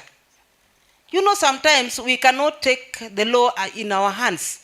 And when you tell somebody follow the person who has really messed up with you, what next do you expect from that? So, even the law enforcers did not play their part.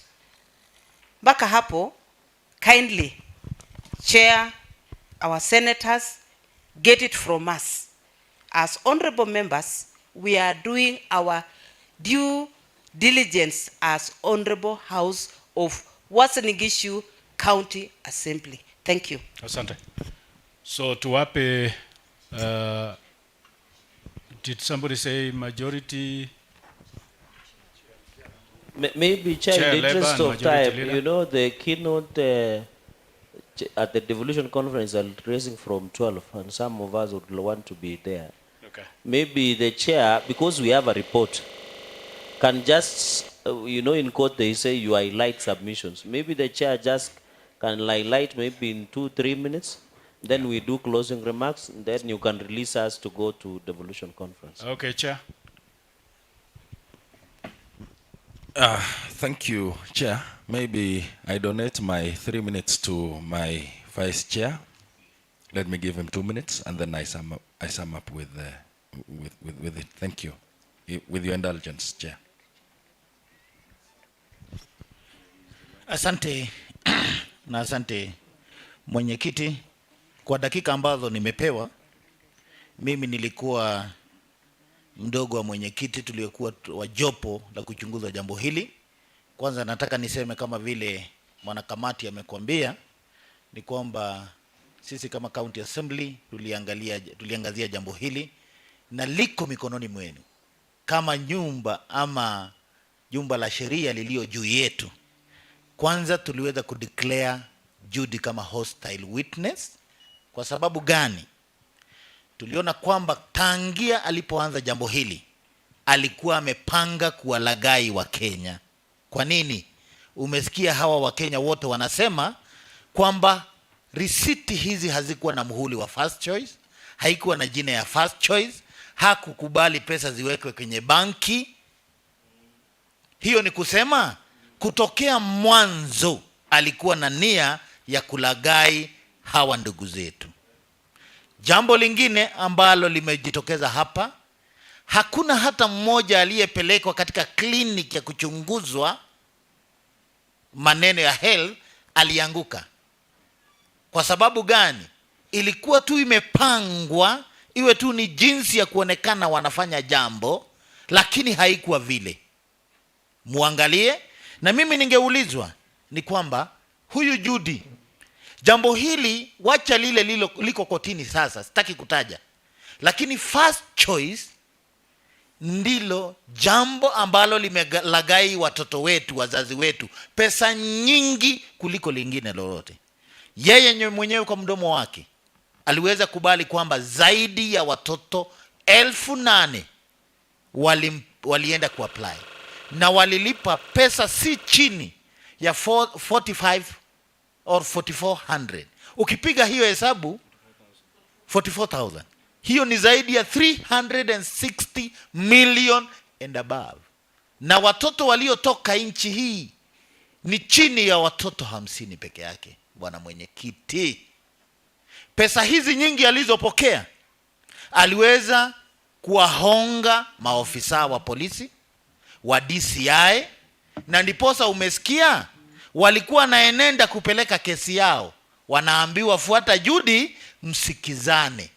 Na wanapoenda kusikizana, kuna PA katika ofisi ile, ana mwili amebarikiwa na Mungu, alikuwa akiwanyonga watoto wetu, wengine wametolewa meno, alafu unarejea katika county assembly.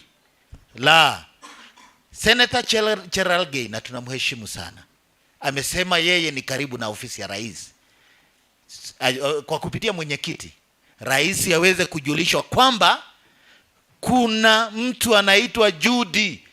Na in fact hata wakati ambako walikuwa wanafanya launch ya digital platform, yeye ndiye aliongea mbele ya rais kusema kwamba wameshikana na serikali kuwapeleka watoto wetu nje, mlagai kamili. Nikimalizia niseme kwamba kando na kazi ambayo mnafanya kama Senate, ningependa rais aweze kuteua jopo kamili ambalo litaenda zaidi ya Senate na Assembly. Kwa sababu gani? Umesikia Kimtai Kirui hapa, bado watu wanaendelea kujiandikisha. Ningeomba hivi kwa kupitia kamati yako, either County Assembly ama wafanyikazi wa Senate wapewe kama wiki moja.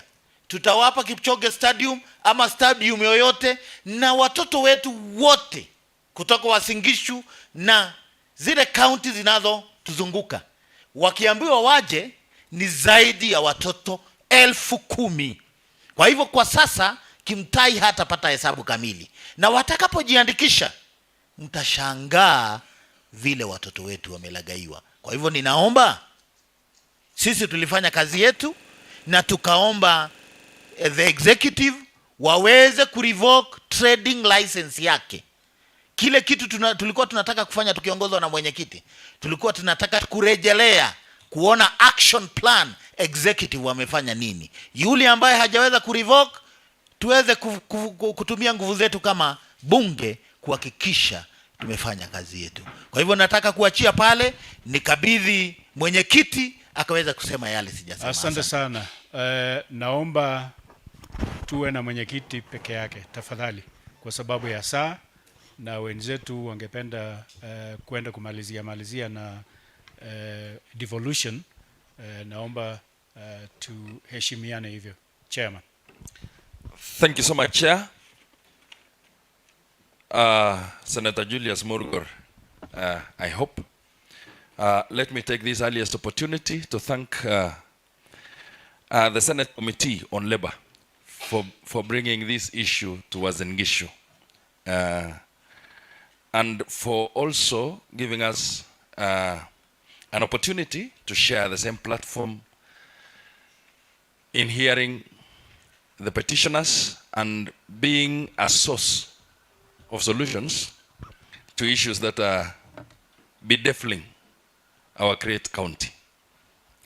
On the onset, Honorable Chair, is that I want to agree with members of County Assembly of Uasin Gishu, more so the committee members that sat on the other committee that looked into this matter, and again on the matter of Finland. Honorable Chair, the petition that we received on against the First Choice Consultancy, we treated it as a priority here in the Assembly. In fact, this one is what we wanted to be addressed more even than the other one, because the other one was within our management. The issue we have here involves hustlers. Honorable Chair, I'm a product of the same people. And most of the honorable members here are hustlers. They were lucky to be here. And we said that we will represent them as if we are them. Unfortunately, Honorable Chair, the lady, Madam Judy, became hostile to this committee following what my colleagues have said, and we did not stop there. We requested the executive to revoke her license, her operating license, because that one is within our domain. And again, Honorable Chair, we requested the executive not to have this lady represent county government of Uasin Gishu in any way. That was part of our recommendation, and we were ashamed to see her representing the government of Kenya when launching that digital platform. We were ashamed because she does not represent Uasin Gishu County. Honorable Chair, we did not stop there. We have written 3 letters. 2 to the executive requesting to know the status of our recommendation as another committee. And 1 letter requesting the leader of majority, because we felt that the letter took time for us to receive the feedback. So we wrote another letter, and that letter I wrote it, I sponsored that letter, requesting the leader of majority to give us information on where the report, why the report is hanging behind, it's not coming to the Assembly. Honorable Chair, I want to say that we are greatly indebted by your being here. Chair, as you stand, make it clear which leader of majority. Is it your majority or our majority? And which executive? Executive here or executive national? And then on operating license, we know National Employment Authority is the one that is clearing this agency. When he says we directed, which is within their domain for operating license, does it mean county government license? That we are clear. Thank you. Thank you so much, Honorable Cherargei and Chair. The leader of Majority County Assembly of Uasin Gishu. And the operating license, we requested the Uasin Gishu County government to revoke her operating license because she is working within Uasin Gishu County. Okay. So that is the license we requested that it be revoked. And up to now, we are yet to get information on the status of that request. Honorable Chair, it is going without doubt that the leader of Uasin Gishu now is the Honorable Governor. And I'm asking him passionately that he has our support in bringing sanity to Uasin Gishu. He has our support now that we are seeing him as the leader of Uasin Gishu County. He has our support in bringing sanity, in addressing this matter. And he can do much. he can revoke her license today, because what we've just seen from this, from the messages that she's circulating to unsuspecting Kenyans, is that she's really deep in business. As if there is nothing happening in Kenya. She's continuing asking Kenyans to pay her for opportunities to come. Honorable Chair, if she wishes to speak the truth, the only people which we have records here is that she has helped less than 100. And she has conned more than 10,000. I'm ashamed, Honorable Chair, because the lady comes from the county that bore me. I could say she's my sister, but the problem is she's doing a great disservice to Uasin Gishu. From the records that I have from my NAPCO Lare ward, I have 16 that have come to me, 16 members of public requesting me, and in fact, they're asking me, when are we paid back our money? Those are 16 that I have captured from Ainapkoi or Lare ward. They're asking me, when is our money being paid back? And I'm asking the Honorable House that where we have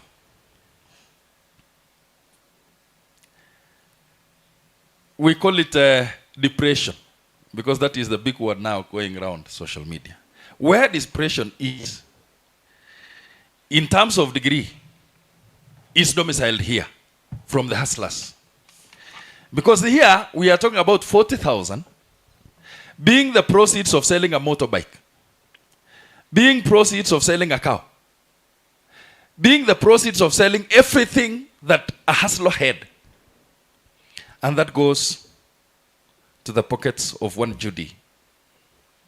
Honorable Chair, because of time, my humble appeal, Honorable Chair, is that Lady Judy bastard this assembly. And she's bastarding again the Senate. It is about time, Honorable Chair, that you stand and protect the integrity and the status of the Senate together with the Assembly. Thank you so much. Thank you very much. Chair Labour. Thank you very much. In seconds, please make your comments. Thank you very much, Chair. We in our assembly, we formed the ad hoc. Thank you very much, Chair. We formed an ad hoc committee, of which Honorable Chipkonga was the chair. And we had our recommendation written down. My humble request, as Senator Cherargei, our champion, said something, let us follow this to the end of it. Maybe it is now time we stop so many meetings. We now go straight the real thing, the real recommendations that will be very tough.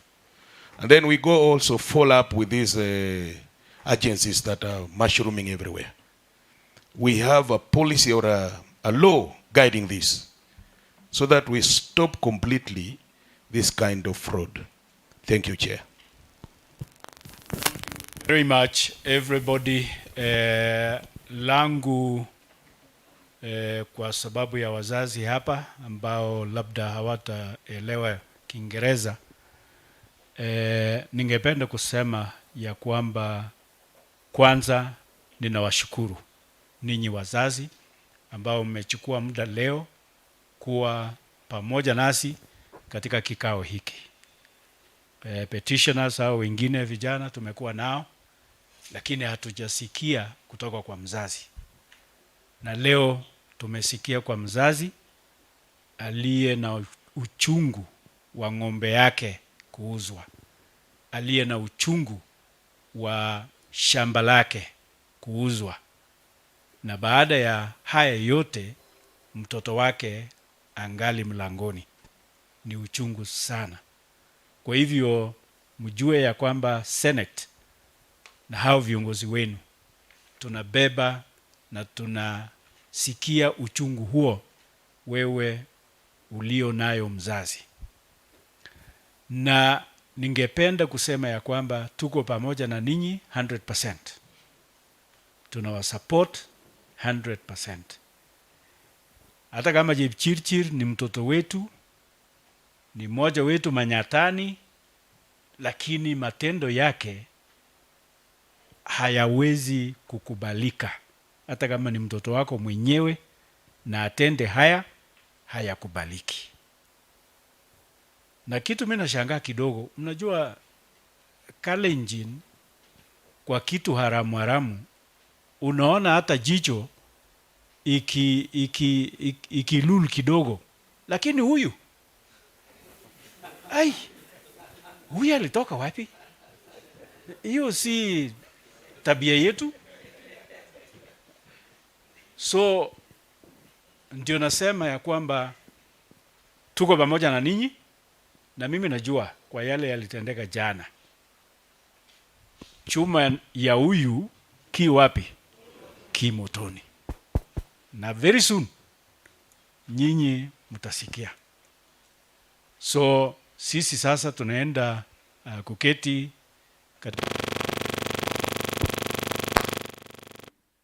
ili tuandike. Kuna mtu amekanyaga nini? Ili tuandike report kamili ambayo itaenda kwa wale sasa ambao wahusika. MCA alisema ya kwamba sisi hatuna polisi, hatushiki mtu, sisi hatuna vivyo hivyo. Sisi pia tutarecommend kama Senate ili serikali ichukue hatua yake, lakini tuko pamoja na ninyi kabisa. Wacha nimbe Senator Cherargei aseme yake ya mwisho, na Vice Chair kuna kitu. Okay. Mheshimiwa Cherargei, alafu tumalize. Asante sana mwenyekiti, mambo yangu yatakuwa machache sana. Ya kwanza nataka niwashukuru wale ambao wameadaiwa ama wamelagaiwa na hili First Choice company. Kama kiongozi na kama viongozi kutoka sehemu hii tunaendelea kusikitika, lakini nataka niwahakikishie serikali ya Rais William Ruto haina nafasi kwa walagai, wafisadi na wale wakora. Kwa sababu mwenyekiti, ukiona hii ilikuwa organized criminal enterprise from the word go. It looks like a mafia like style of drug dealers of this world.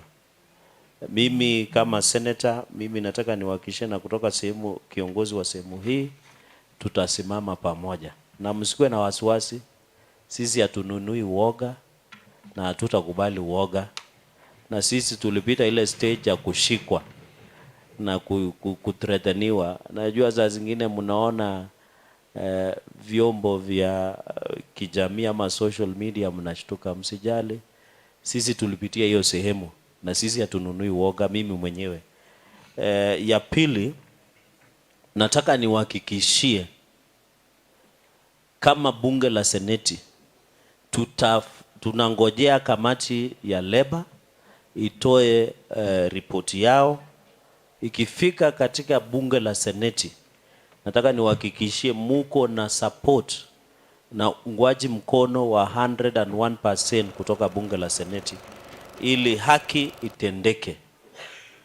Na sisi, mimi tu mwenyekiti, nataka niombe hawa kwa sababu wameibua masuala kadhaa, kama zile kopi za obi mtusaidie kupitia karani wetu, zile risiti ambazo mliandikiwa ya zile pesa mlikuwa mnalipa mtusaidie photocopies, zile SMSs ambazo First Choice wanaendelea kuandika muongee na karani wetu wa kamati hii muweze kutusaidia.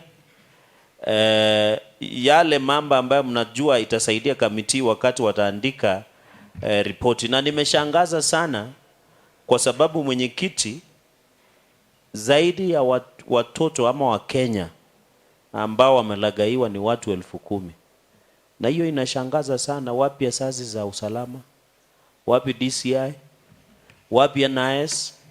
National Intelligence Service wako wapi? Wamelala.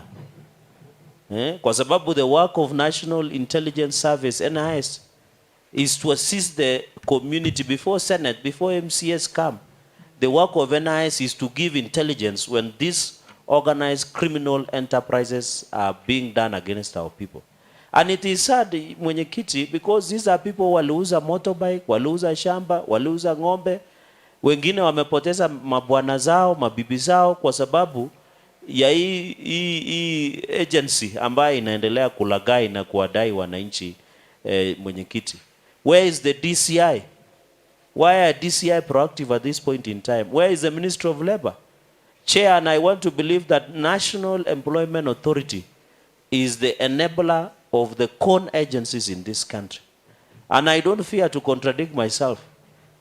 The Ministry of Labor, National Employment Authority has betrayed the trust of Kenyans.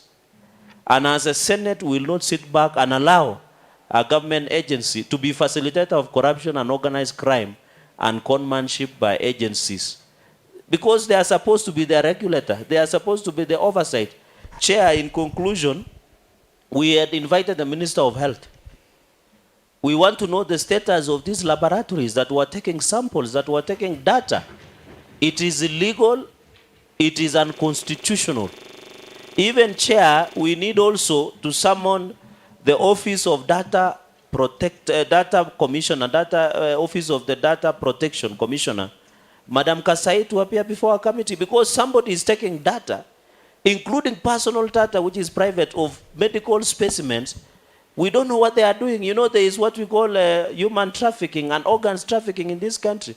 How sure are they that the specimens and blood and other statements of body organs or other specimens of the body were being taken? Maybe they are selling it in black market through organ selling. So we need also the Office of Data Protection to tell us, for this person to have these details, which are so personal, where were they taking? Chair, and also the Minister of Health, on the issue of laboratories. Were they accredited? Were they licensed? Who was running them? And also write to Kenya Medical Practitioners and Dentist Union, KMPDU, to also tell us who are these people who are taking samples. Were they licensed by the Ministry of Health? And I think, Chair, finally, I want to appeal to these victims of first choice, that as a Senate we shall not sleep, and as leaders from this region, I can personally, on my own accord as the Senator of the great people of Nandi, that I shall not sleep until justice is served unto you.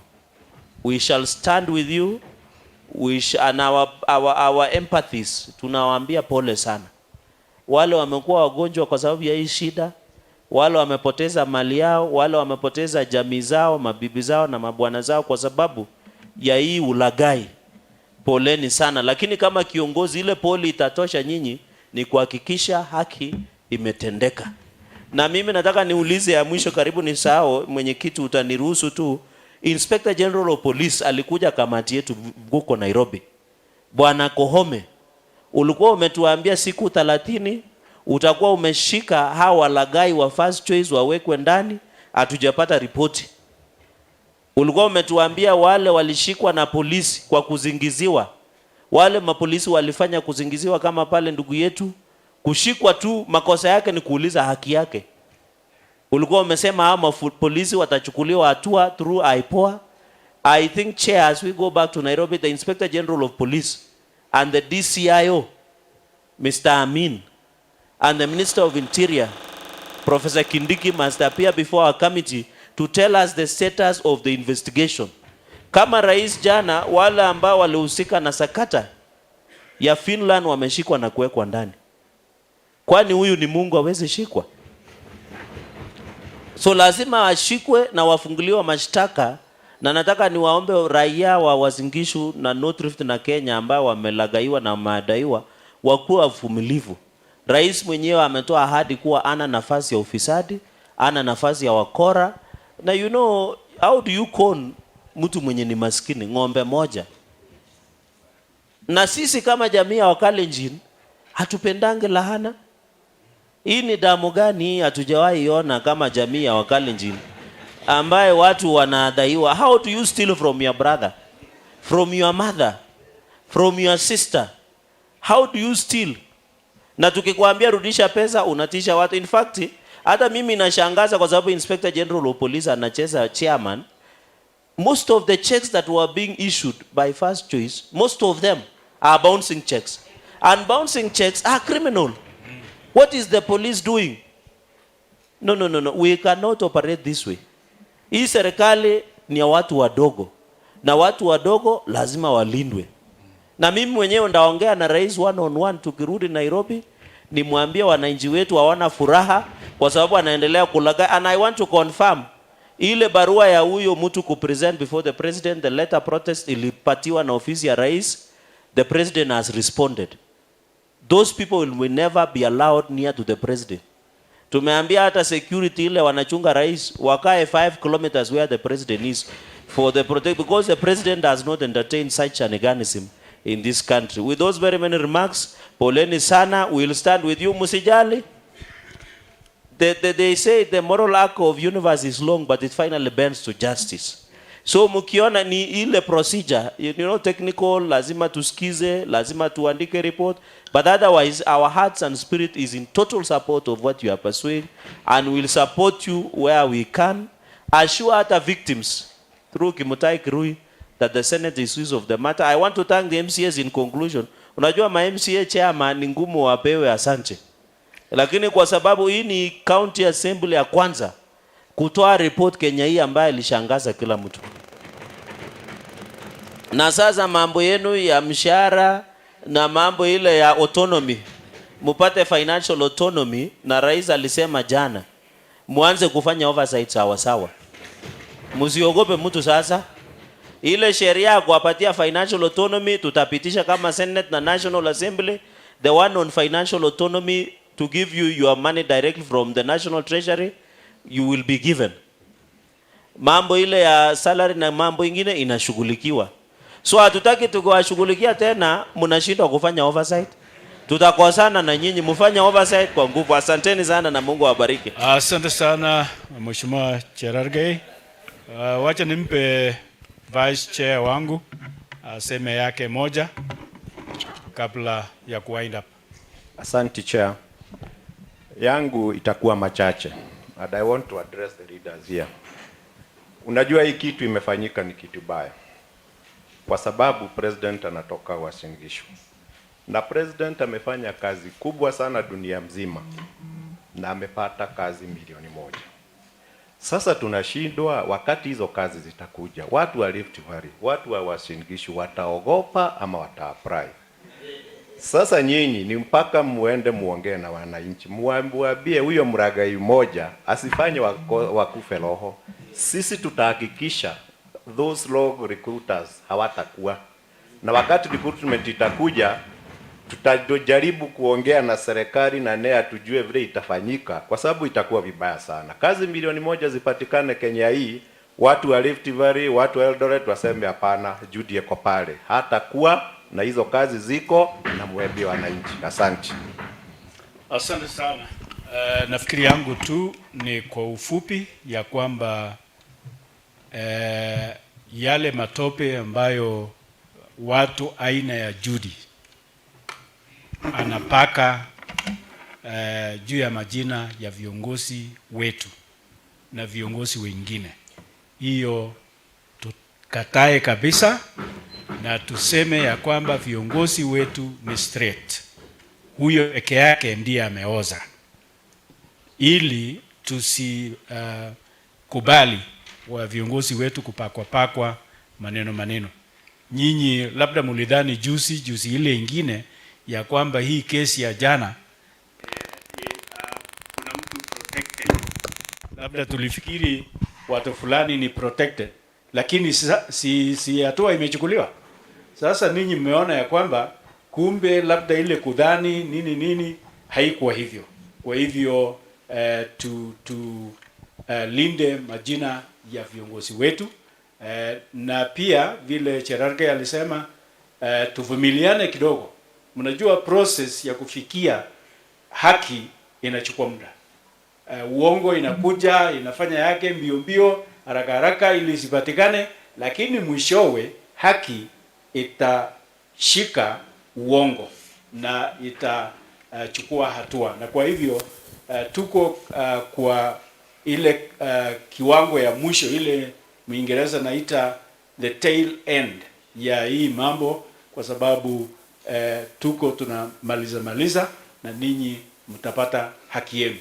Kwa yale ambayo yamesemwa juu ya nyinyi MCS, tuko na ninyi 100% na mtapata haki haya yote, kwa sababu kabla haijanifikia mimi senator, MCA atakuwa amepatikana mlango yake kwake, kwa sababu villager anatoka mlango ya MCA. So kabla mimi sijapata labda kuambiwa sijui nani alifariki, sijui nani amepata mtoto, lete baby show nini, MCA atakuwa amepata, atakuwa amenizuia hata kwa mingine kabla haijanifikia. Na kwa hivyo tunawasupport 100% ili mpate mshahara mzuri na allowances ambazo zinaambatana na hiyo, na pamoja na hiyo autonomy, ili mambo yenu yawe direct. Na hivyo mnajua ukipata autonomy basi miguu inakanyaga chini vizuri, si ndivyo? Sasa wewe unakoa na unasikizwa, ukikoa unasikizwa. Lakini sasa unaona vile ilivyo katika kaunti zingine, MCAs badala ya kuwa waheshimiwa waliochaguliwa wamekuwa bakasi ya governor, kwa sababu ya vile governor na control hiyo budget. Na kwa hivyo tutaki viongozi wachaguliwe alafu wanaenda kuwa subjects ya mtu mwingine. Huyo face yake direct na MCA face yake direct. Kwa haya machache na kwa kuwa hatuna MOU, basi mkutano umeahirishwa mpaka wakati mwingine. Tutawajulisha ikiwa kuna lile ambalo tutahitaji kutoka kwako petitioner na mtu yeyote. Sisi ni wafanyikazi wenu kule Nairobi. Asante.